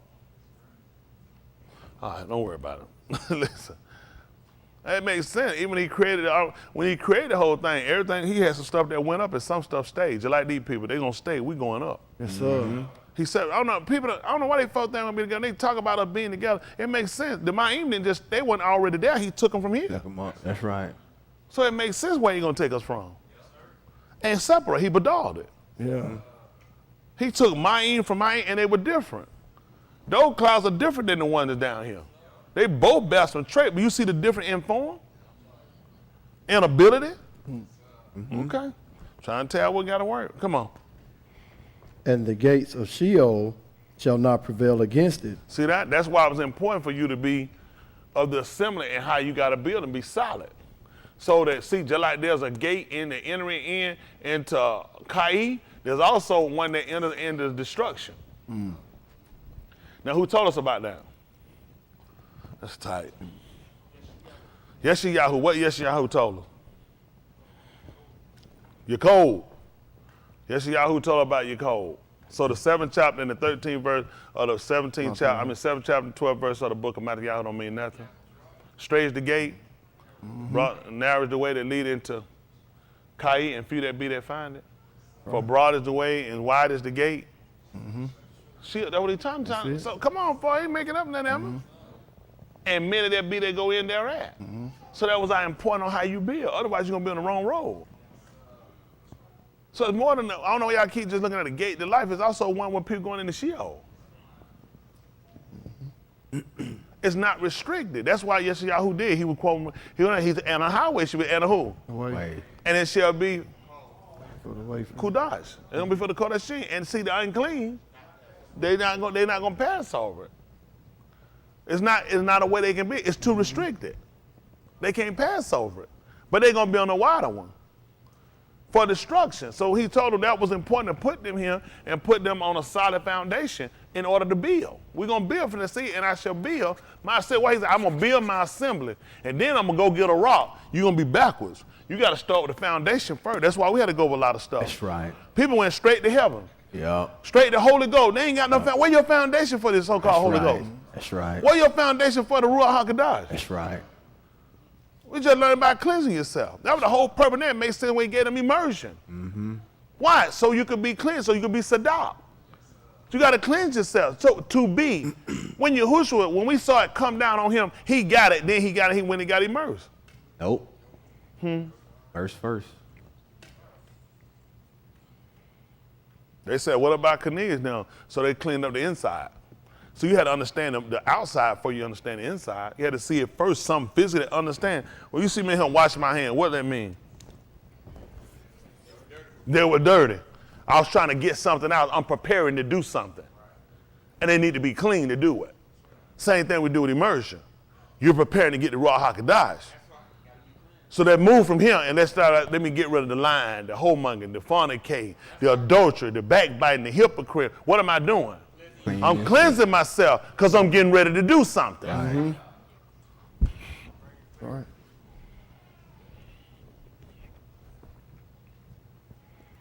You know what? You can stay here a long time and never get it. People stay here a long time and give up. Our goal is not to give up. That's right. Our goal is to obtain. That's right. So we don't want to just go with just the outside structure. We got to clean the inside structure up too. We got to get it. Having therefore these dearly beloved, let us from all of the what? Basar conjunction. And then we can perfect. He said, we're moving on. You were rolling. Britt said, I was even doing so good. Anyhow, that's another one. But he said, then, but why I can't perfect it, then clean up? Once I get it right, then clean up. That's how we think. That's why try to let them know, your way is not my way. That's right. Once I get saved, I'm going to clean up. No, he said, you're going to clean up before you get it. That's right. That's how you're going to seal it. You're going to keep it. Mm-hmm. So it don't make sense. I don't know what I'm doing. I'm going to work this out. All right, come on right now. Hold on. And the gates of Sheol shall not Overpowered. See, that makes sense. It won't be strong enough to overtake it. Now, what he gave us to understand that was when a man built his house on a rock. What did he say will come? Wind, the Mayim, constantly keep beating on it. He said, wouldn't take it down. Why? Tell me how I understand the gates of Sheol overpowered. But we just happen to know that when we see these storms come, we see what houses survive and what don't. So it tell us something about the craftsmanship. Don't it tell us hurricane, when tornado comes, you look, you see one, they said, news show, you said, oh God, look at this. Whole neighborhood destroyed. Move the camera right over. They said, but this neighborhood is still intact. They tell you about the craftsmanship of the people that put it down. That's why Yahushua looked at, he's in the construction business. Abba was a craftsman. So it makes sense to know, I already know based upon where we're at, these are the elements you deal with. Wind, water. I know you deal with them. So I got to put, even some stuff, you got to put fire retardants in them, which means they can abstain up to a certain point of heat. And you know what he told her? If it were possible. He talked about even us falling away or being deceived. So he put a retard on us that can repair, that allow you to be able to endure longer than the average or a person that's of the flesh. Explain me how them boys walk right inside of the fire. Got a retard. You got a retard. And that retard allowed them to stay long enough, just long the man come look and say, Meshach, Shadrach, and that bad Negro, y'all come out. And it came out, they won't even burn. See, guess what? Now, you know, people look, and I was guilty to this. I want to be able to do that. Because that will let you know if you got it. That's how you know. Really, it make it, come on, you walk straight in front, come on, boy, you got something. You got something. You got that thing they call AIDS, boy. And that you might have burned because you got a venereal disease, and that's hotter than what you're in. But you know, and being practical, now we learn to transfer it because all the things that I wanted to do were all to the eye. Yeah. And it would have been for wisdom or unashamed. Now you think about when you go through the temptation. That's right. Sex drive, you're aroused and you resisting it. Fighting old habits. That's an equivalent to. Because you didn't fall, and eventually he gonna call you out from it. That's the equipment. We looked at, these are things that people see we use, but those were natural states they had. Of course, we know the Ruach were working because it didn't make sense that a human being walks in the fire and not burn. But then we look at now when we're being tested, when we're being pushed, it's to make sure of the proof. Like they're saying something being a fireproof safe, a fireproof stove, whatever it might be. That's what we become. We become fireproof to where it's only used that, and we also look at the fire, how it's used to take away the contaminations, imperfections. Just like gold, you can go and take gold raw out the ground, but you gotta understand, gold ain't gonna come out the ground already shining pretty. Gold gonna come out rugged. It's not gonna be shaped and formed a lot of time the way you look. People think they're gonna go pull up gold bars with the writing already on it. This me gold, this my way. No, it's gonna have to be poured. You're gonna have to wash it, clean it, then you have to burn it so you can get all the imperfect, because as it's been there, it'll have other minerals that attach itself to it too. You just looking at the gold, but you don't realize it's not perfected. Well, you ain't gonna believe where he took each from. Out of the ground. So now he gotta get man to perfection. Gotta be tried by the fire. So that means you gotta be put through temptation.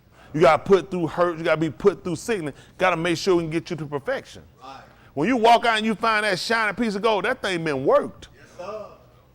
He you who told you that. He said, when I come forth. Pure. He said, I'm going to come forth like gold. Ain't that right? I've been tried. I've been He realized my suffering is going to get. So what did he have to know about gold? It's expensive.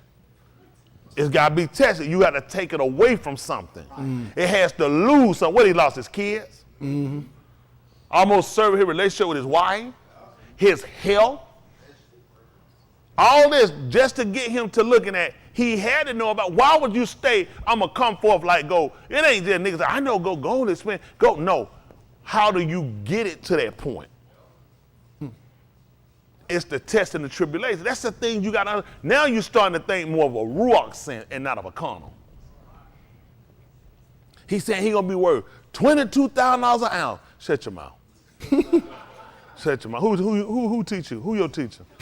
Nobody. But y'all understand that? Yes, sir. So now you're translating over to the Ruach. Okay? Yes, sir. All right. So that's what we look at, making sure your sex drive, your wants, your desires, your idea, your ideology don't overpower what he's establishing, that foundation. Listen. And I will give unto thee the keys of the Malkuth of Shamayim. So you know what keys do, what they do? Unlock. Or lock. Or lock.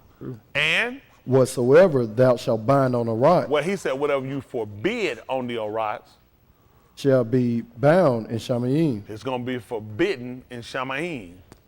And whatsoever thou shalt loose on the rock. And whatever you shall permit on the Orites shall be permitted in Shamayim. He said that's what's going to be allowed in Shamayim. And then he taught us how to palau. Or maybe they came and they said, can you teach us how to palau? When you pray, when you palau, you say, I be new.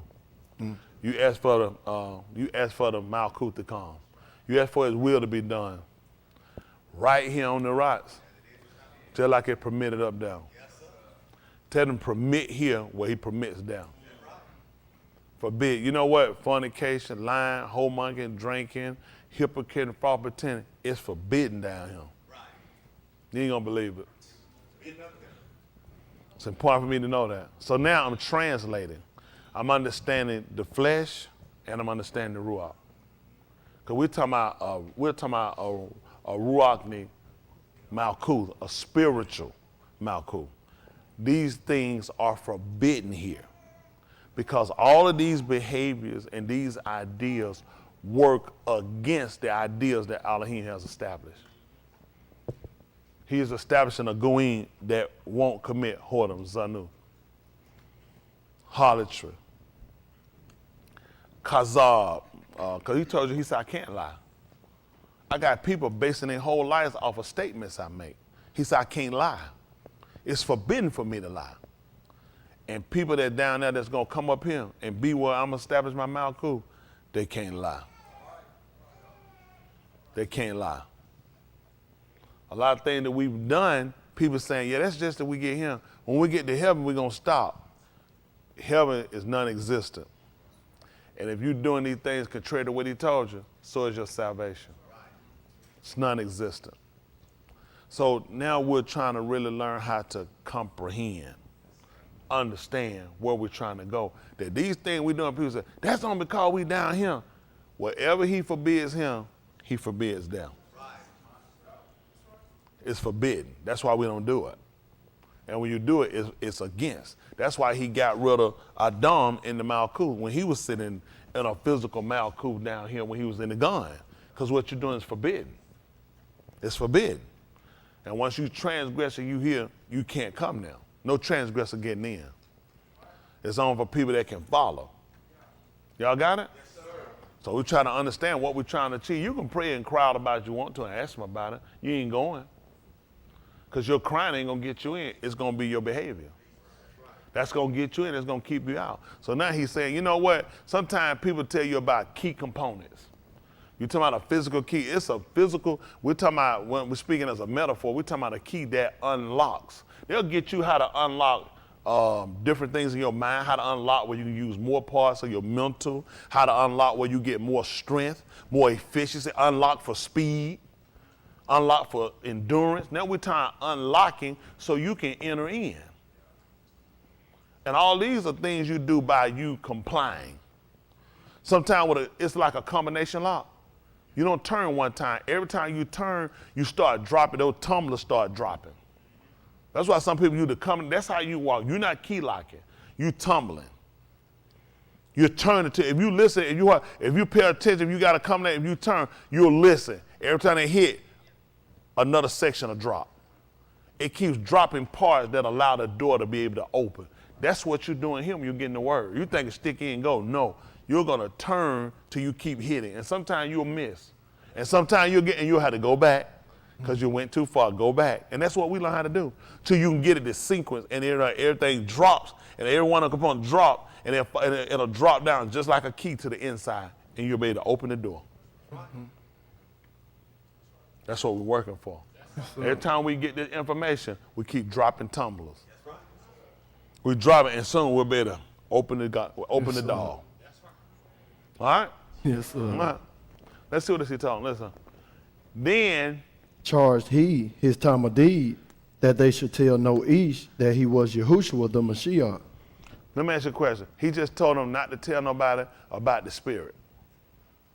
That's it there. He just told them that.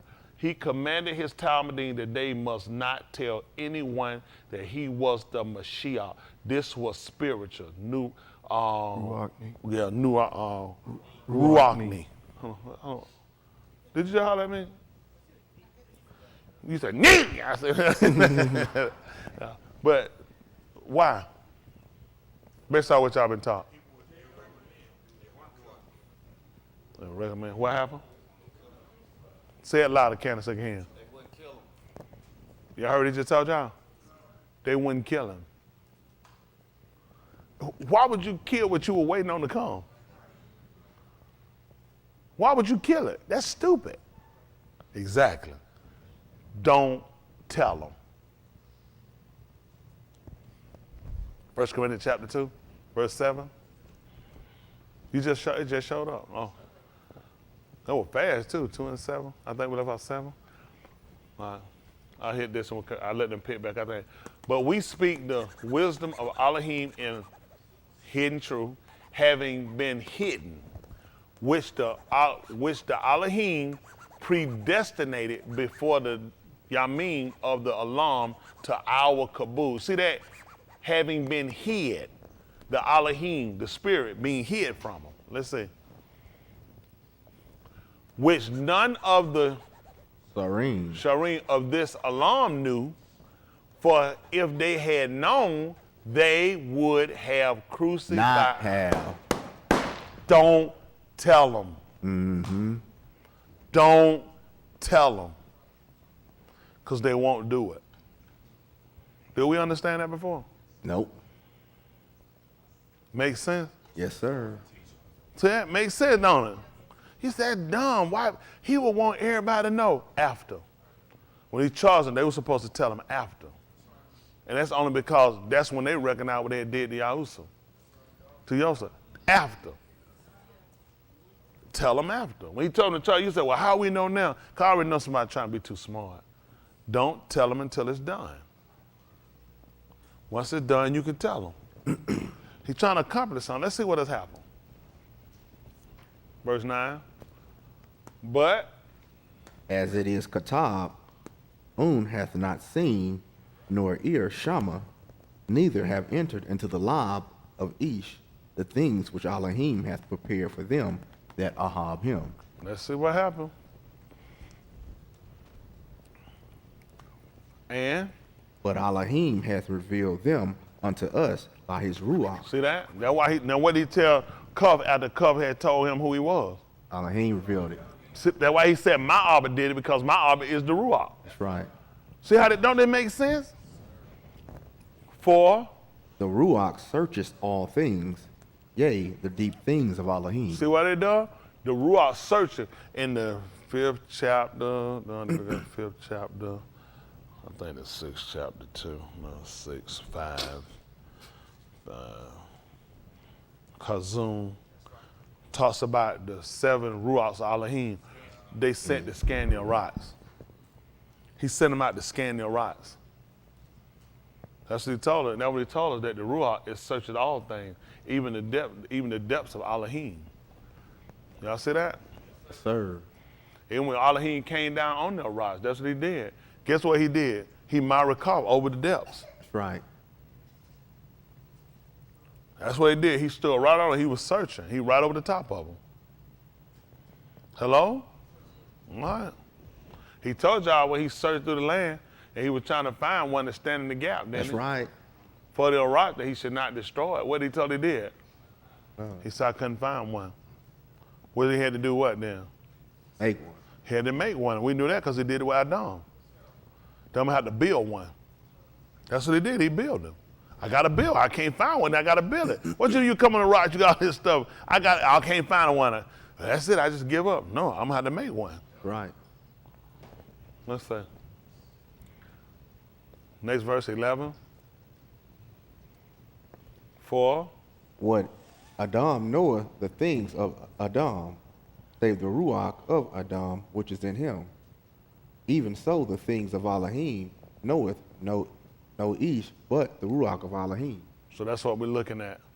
That nobody knows the things of Elohim except the Ruach of Elohim. That's why he was able to let him know that the Spirit, the Ruach, is working and manifestation is being done. That's what we're working on now for manifestation. Be done for us. But y'all can see it working already. You just couldn't see it because we keep looking for the attribute float out your seat. Be able to run and not get weary. First of all, you fat. Right. And you run, you're going to bust your ankles. Right. Your kneecap just going to shoot out your back. Right. Stop it. Stop it. Just stop it. We talking about being able to exemplify a behavior. That's what we're trying to do, be able to exemplify a behavior, being able to copy. Y'all got it? Copy, paste. The same behavior we see them do, we manifest. Same ritual right they keep, we copy, paste. These are manifestations for us. Y'all got it? Okay. Come back, go right quick to the 7th chapter so I can get y'all. Y'all don't like y'all gonna be hanging long. 7th chapter of the book of Mashiyach. I'm sorry, Yukanon. 7, I think we left off at 30, 32 or something. Who we left off 31. at? 31? Well, we had finished it, but Oh, they were talking about them looking at the signs. Well, I was looking for, I guess I would know. We were told about comparing Ruach things with Ruach things. That's why we're looking. So what they were going to look at, now they're comparing a man with what they knew was going to come from the Ruach. Because when he come, they're looking for the Mashiyach to come, and the Mashiyach to do more works or equivalent works to what he's done. So now you look at them comparing a man with the Ruach. mm-hmm. Y'all got it? Yes, sir. Come on. The Parashim, Shama, that the murmured such things concerning him, and the Parashim and the Rosh Kohanim set officers to take him. See, what we just said is what they looking at. Why in the world y'all sitting here comparing a man with the Ruach? We need to get that man off the strip. All right? Then said Yahushua unto them, Yet a little while am I with you, and then I go unto him that sent me. Uh-oh. See that? Listen. Ye shall seek me, and shall not find me, and where I am, thither ye cannot come. That's tight. So what happened? Then said the Yahudim among themselves, Whither will he go, that we shall not find him? Will he go unto the dispersed among the Goyim, and Lamed the Goyim? They say going on the Greek, because we not coming over there. He telling he gonna go somewhere, and that's gonna make sense because of what Cuff would have told her what I quoted. Mm-hmm. That we had a tour, we don't go into other Goyim. Mm-hmm. See, that's important for you to realize something too. Why won't we go into other Goyim? Because of what now? Say it loud. Because of their behavior. Like what kind of behavior? Talk louder. Uncleanness. Serving idols. Why you got to get somebody eventually back there. Come on. That's in sleep with their cousin. He about to fight Buster back there. I'm glad his son is asleep. But not all this that fighting. I'm sorry, not fighting. No. Worshiping idols. Communication. What else? Do what? Anything contrary. That's generalizing it. But while I'm putting all these behaviors down, now you can understand when it came down to Lazarus and when it came down to the rich man. And he was trying to tell Lazarus about Lazarus coming back to him to cool his tongue. You remember what Abraham told him? He said he can't cross over there because you have another Goyim. See, it's a law that discipline. He said he can't. He said, send Lazarus down and let him just dip his hand and cool my tongue. He said he can't cross over. The Torah wouldn't allow him to do that. Y'all got to remember when you were Palawa, you were saying his will be done. Where? On the, just like what? So when I get in Shaman, I'm going to come back down and visit my daddy. You can't. The Torah will not. Remember, that's part of your discipline. You can't go into another Goyim.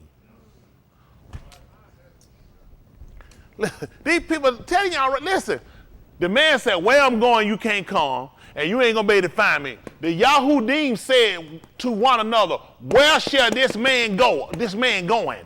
He a man, where's he going? And we shall not find him. You're behind here, we going to find you, joker. Shall he go not among the dispersed, among the Greeks, and teach the people of the Greeks? Then he's exactly right. We're not coming over there and we won't find him. Because we don't have no dealing with them. These folks be talking about they going to see their mom and dad and they die. Where you getting this stuff from? They're going to be among the dispersed. Or either you're going to be among the dispersed. All right. They're men. Why would they be thinking about this man going to heaven? That makes no sense. We just told we know this man. He said, you know where I'm from. He said, from your mom and your daddy.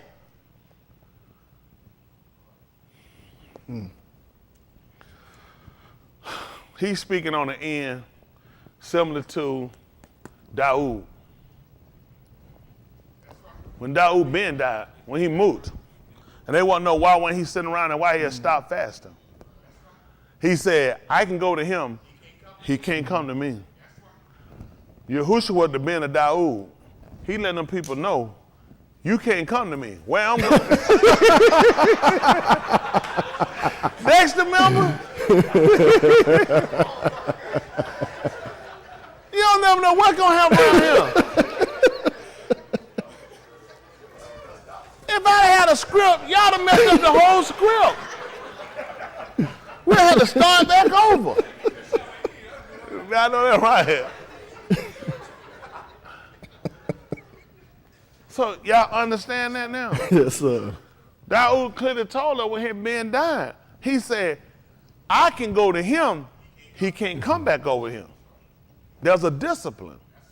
And that's what we're looking at. There's a discipline, and we're trying to apprehend and comprehend the understanding, okay? So we understand where that's, because we're men, and we got to understand his conversation so we can translate it and make sure we can walk into and comply in the obedience of it.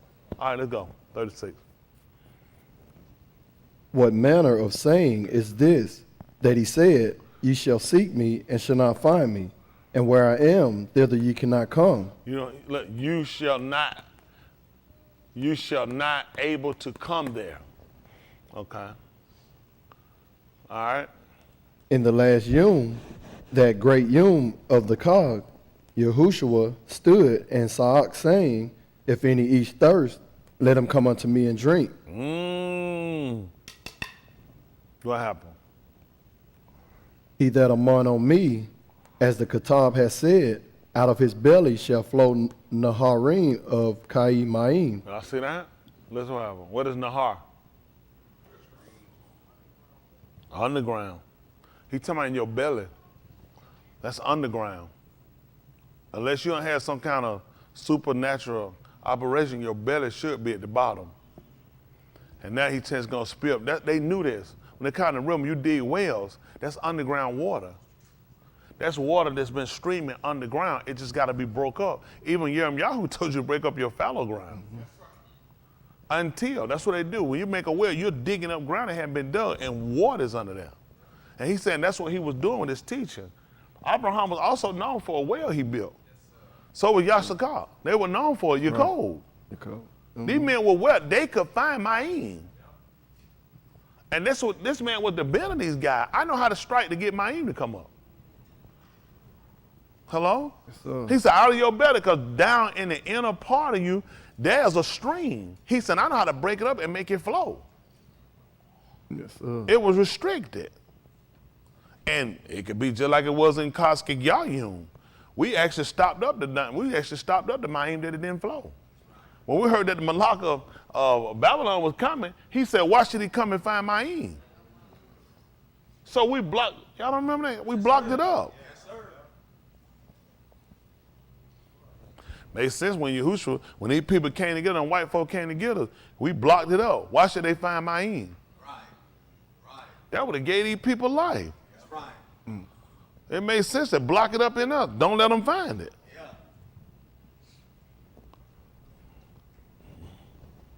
That's what causes y'all wisdom. He said, don't make sense. If he coming to take it, don't let him find no Ma'im. That give man opportunity. You get life. Anytime you watch water flow, it's going to, listen, life is going to follow it. Animals going to come to drink from it. Insects going to come. Grass going to grow. Fish going to flow in it. Turtles going to come. Shit like that. All this stuff right there. And Ernie too. Ernie said, what about the sewer? I know. And rats too. Master Splinter. See, but because they're all going to follow life. Deer's going to come. Foxes going to come. Coyotes going to come. Everything you be like, wow. Because guess what? This entails life. It gives life. So him unlocking, unleashing that gave us life, and it gives us life. Out of their belly is going to flow Nahar of Kai Ma'im. Because why would he tell you about the Kai Ma'im? Because you also got the Dead Sea. Can't nothing live in it. The Dead Sea, nothing can live in it. So you got to be real specific. So it's almost, well, I don't do that. Kai, yeah. Kai. Living water. They had water that didn't give life. That's why you need to know about the Dead Sea.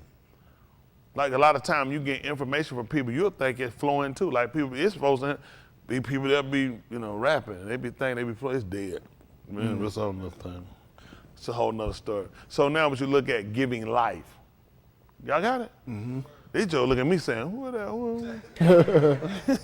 No, I just threw that out there. But anyway, that's what you start looking at, the flow, giving life. If you look at water and really looking at light and what it'll yield and how it'll actually work, the river flowing, because it actually produces more oxygen when water moving. Y'all know that? It is. A lot. Water, still water is going to be different than water that's moving.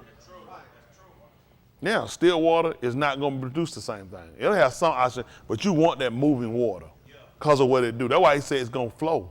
Because you're talking about life. Because that water's moving, it's going to more than one place. Just like your veins do. It's causing, just like the blood in your vein, it's moving. If it's set still, you got a clog. That's a clot. It constantly keep flowing because it's giving life. Anything that is not reaching is going to die. So guess why it's important for you to have living, flowing water, so you can live. It keeps adding to and flourishing, embellishing, which causes something to flourish, to grow, okay? So it makes sense for them. They understood that. Okay. Jordan was not a lake, it was a river. That they crossed it. That's right, defend. People looked at this stuff, all these different things. He was talking about how the deer come down to the brook to drink. And you didn't believe it. He talked about how in the fire, it thirsts for the living Elohim. Just like the deer plant, trying to get there, want to get there to thirst. He said that's how Mount Nefash is. They understood how it was, how they trying to hasten to hurry up and get the water. They looking for it. And you look at a lot of the animals on their pilgrimages, a lot of involve them going to water and grazing. Ain't that right? You look at just like with the wildebeest, they're constantly on a venture. Listen, constantly, the same thing. They're always in search of new grass. They can't stay in one place, they'll die. You talking about you laying out a couple of 100,000 you putting out here in the thousands, a new life you added on this grass that y'all done ate up. We gotta move. They gotta move or they'll die.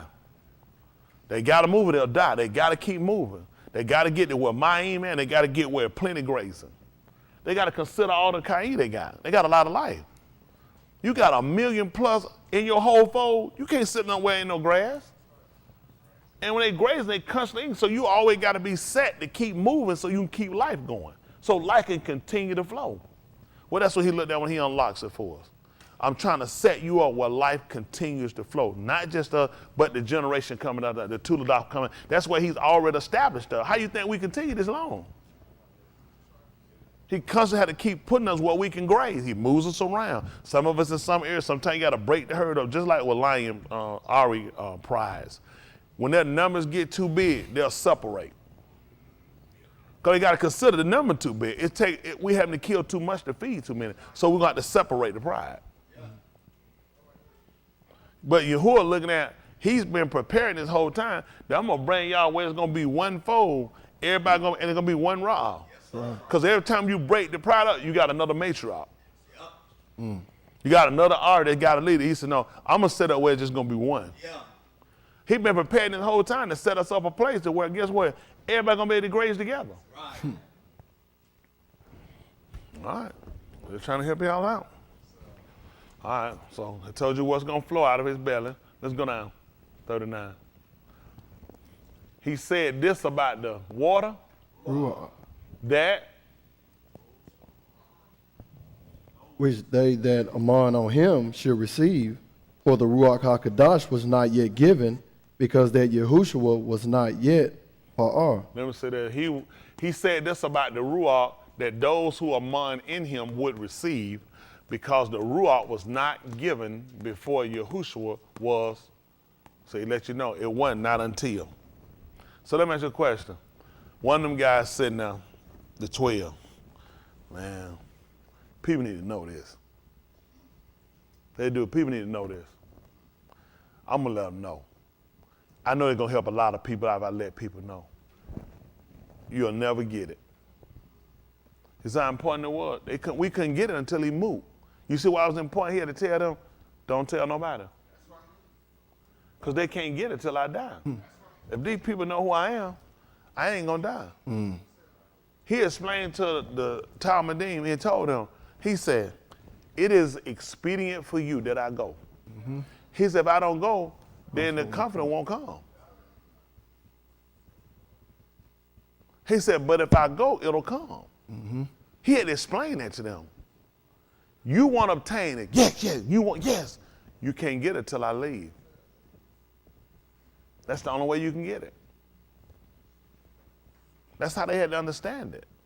So a lot of times, like, y'all done heard people, oh, why they had to kill my Jesus? Oh, it couldn't have been no other way. Yahushua had to move. We couldn't even get it until after. Let's see what they said. 40. Many of the armed, therefore, when they shama this saying, said of a Amat, this is the Nabah. That's what they said. 41. Others said, this is the Mashiyach. They say he was Nabal. And y'all remember when we first had the conversation, 16th chapter book of Matthew, he want to know who the unashamed said that he was. Right. And they say, everybody say he was Nabal. Yeah. They say Yahoo, all Yahoo, Awana, yes Yahoo. They say he one of them, a Nabal. All those were Nabal they name. Right. Then this is what happened. There were others that said this one is the Mashiyach. How would they know that? Ruach. Let's see.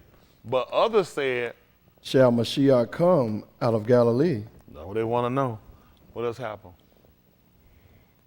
Has not the Kitab said that Mashiach cometh of the seed of Daud, and out of the town, Shall emerge from the offspring of Daud.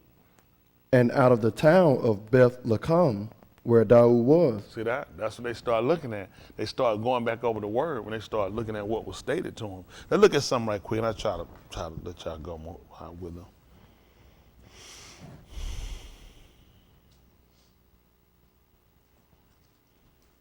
Try Zechariah 13:1. You know that. He already know that. That's all right. How many of y'all already know that?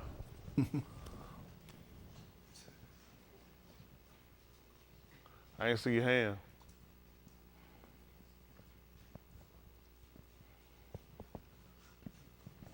Because we're looking at their statement.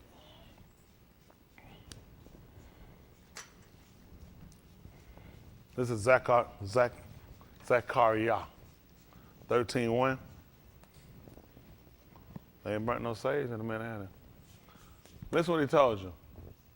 In that yom there In shall that be day, what's going to be there? a fountain Shall, open to the Beth of Daud to the Beth of Daud. and to the inhabitants of Jerusalem, For what? for the Katah, And, for uncleanness. see that? Showing you again cleansing.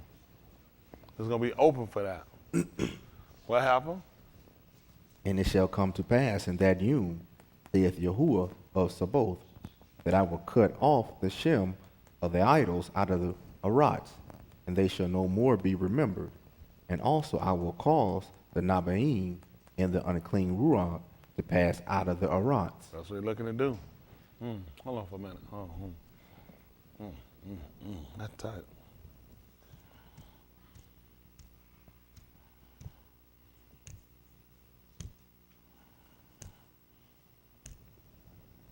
See if that's 9:21, Mark.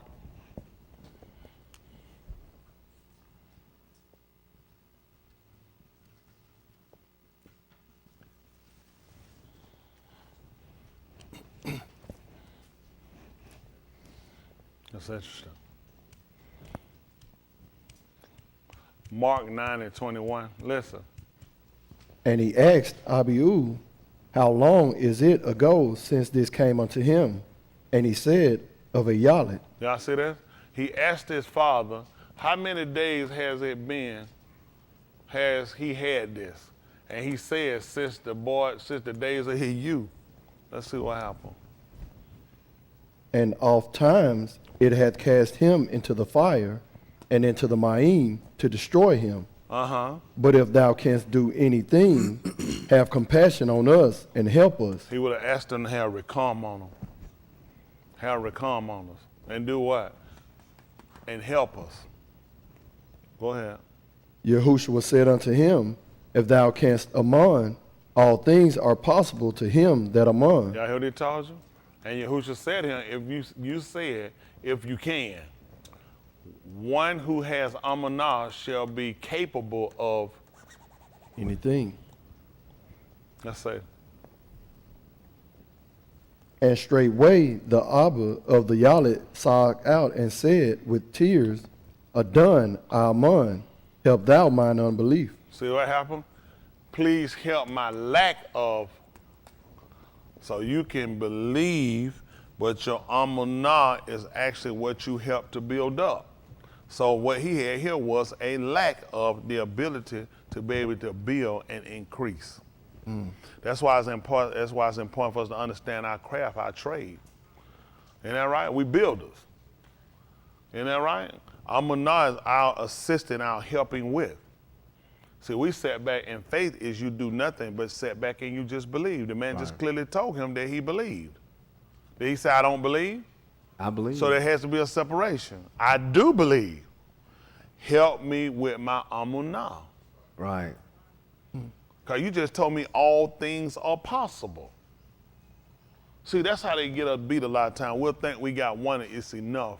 But he explained to him that you need the amunah. That man understood. I do believe, but my amunah is weak. Just like a lot of y'all in here, I believe I say what we can do, what we can do. Yeah. But y'all don't help build up. You put nothing in behind it. Y'all leave it on my back a lot of times. Y'all do. I stuff don't impress me. Y'all talking about, yeah. No, it's what you put behind. That's what amunah is. We talk about Abraham. Abraham was known for his amunah. Abraham assisted. Stay right here in your house, and I'm going to make you a great nation if you believe. If you have faith. No, I need you to leave. I need you to assist me in this by you leaving and not returning back to. And you staying and holding to. You are assisting, you are helping. That's why he was known as a friend of. Because he helped, he assisted with. Abraham understood the same thing, just like what he was trying to tell them, he couldn't go back. Abraham wasn't going back to his father and them house. He said, I can't cross back over. Where y'all think it came from by going into another goyim? He said, I can't go back to them. But I can do this. I can go back and take people out from them. And when they come to me, they're going to have to be established on the same promises. Well, Abraham, you know that Abraham didn't tell nobody couldn't come to him. What you think kept people from coming? They need to be taught. Abraham couldn't go back. That wasn't happening. Too much information. He understood what was predicated, what everything was predicated. He understood the value of what he was doing. You guys can do a lot of stuff and go contrary to because you don't understand what it's predicated on. He couldn't go back. He was not going back. It wasn't happening. You can come here, but you're going to have to stand on the same promises I'm standing on. I ain't coming. I just wait on you to come back, then you will die in your sin. Then you will die in your sin. He let him know I'm not crossing back over there. When he separated, he understood we're a different GUI. I know that tight on y'all though. Don't worry about it. That's why you didn't get the promise. Why he gonna make an agreement with you? You too inconsistent. You keep thinking your family, your whole building, that's everything you got, and that's where your problem is. That man left everything he had. That's right. He assisted with Abraham. He assisted Elohim. Okay. So that man wanted to help with his lack of believing. Y'all really let me say it then. You say here and you read this. The man already told you, I do what? Amon. I amon. Why y'all say here, let me tell you, the man say he needed help with his believing. The man clearly told you he needed help with his amunah. Because you just said that the person that amon, that he is able to do anything. Then I need to learn how to build up my amunah, where I assist, where I have the ability to do. 25. When Yahushua saw that the arm came running together, he rebuked the foul Ruach. He reprimanded the impure Ruach. and said, Unto him, thou dumb and deaf Ruach, I charge thee, come out of him and enter no more into him.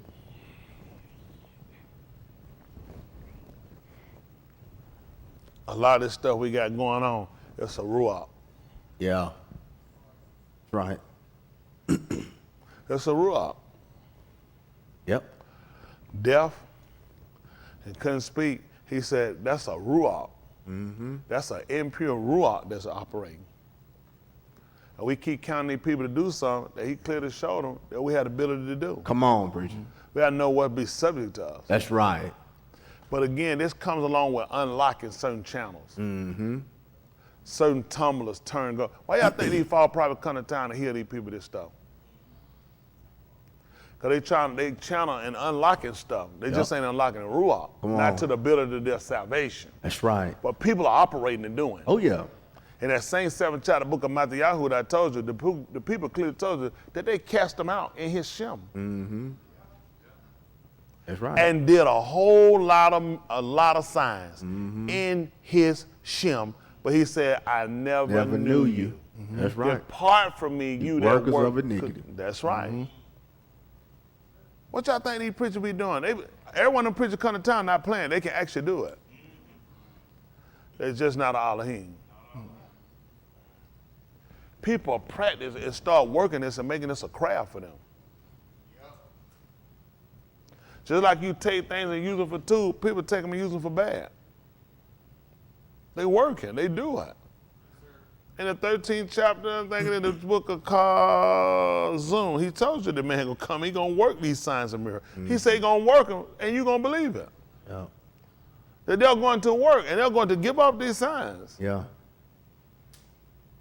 In the second Thessalonians 2 and 10, he told you we're all deceivableness of righteousness, Unright. of Russia. That this man is going to come and you're going to believe a kazoo, a kazab, just so you can be condemned. Mm-hmm. Who do we saw do that?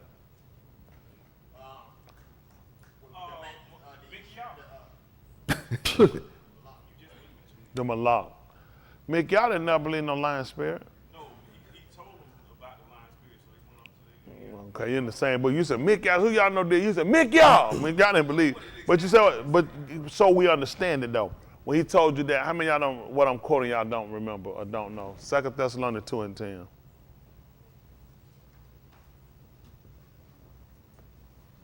Now I try to get y'all up. I'll put this down. Are y'all learning anything? Yes, sir. Sure be good. I'm looking for manifestation. That's exactly. Manifestation. 2 Thessalonians chapter 2, verse 10.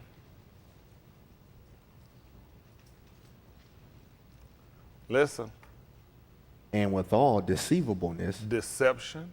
of Rasha Uh-huh. in them that perish, See that? In them that perish, instead, because they receive not the Ahab of the Amat, that they might be Husha. see that? They won't receive the truth so they could be saved. Listen what happened. Verse 11. Hold on. Uh-huh. And for this cause, For this reason. Elohim shall send them strong delusion, See that? Strong to do what? that they should among a kazoo. Falsehood. What do you put for falsehood? Shakar.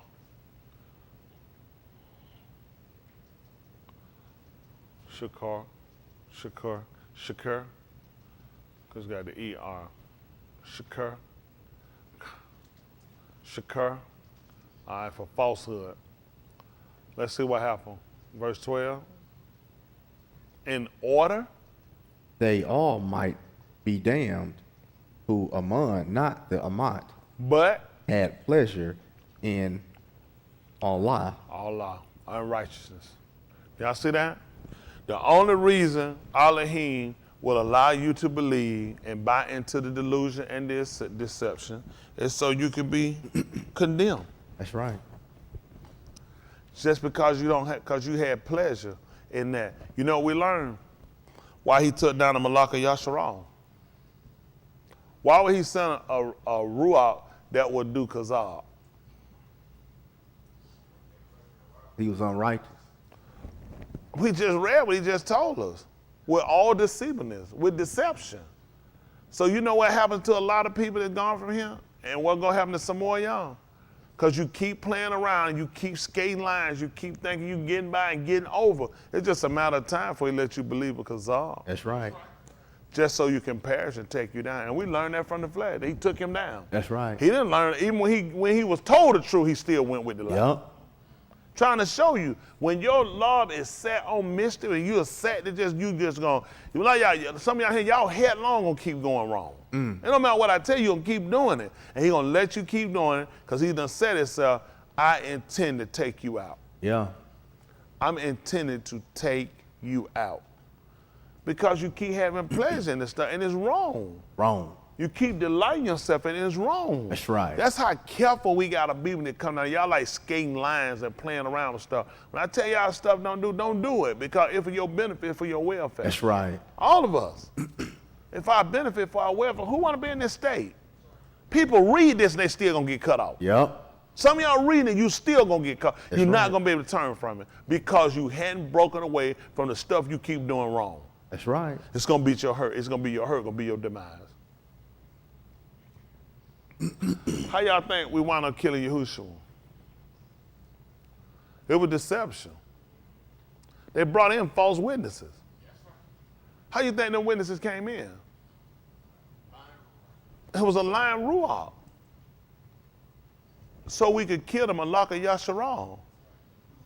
He was set on taking him down. It was deception.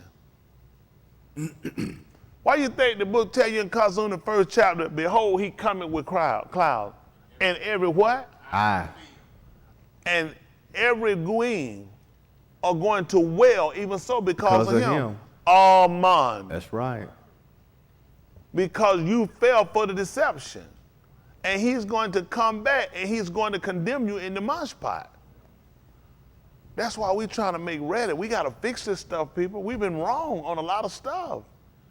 And now it's time for everybody, we come out kafar. Don't go back to the person you were. Some of y'all, you're not going back. You've been, I don't know, can't go. You never left it. And just being honest, I need y'all to really get serious about where you're going. I really need y'all to lock and channel in on how important it is that you get this right and this understanding. That you realize he has not given this to everybody. Purposely. It's because of what they love. Okay? That's two.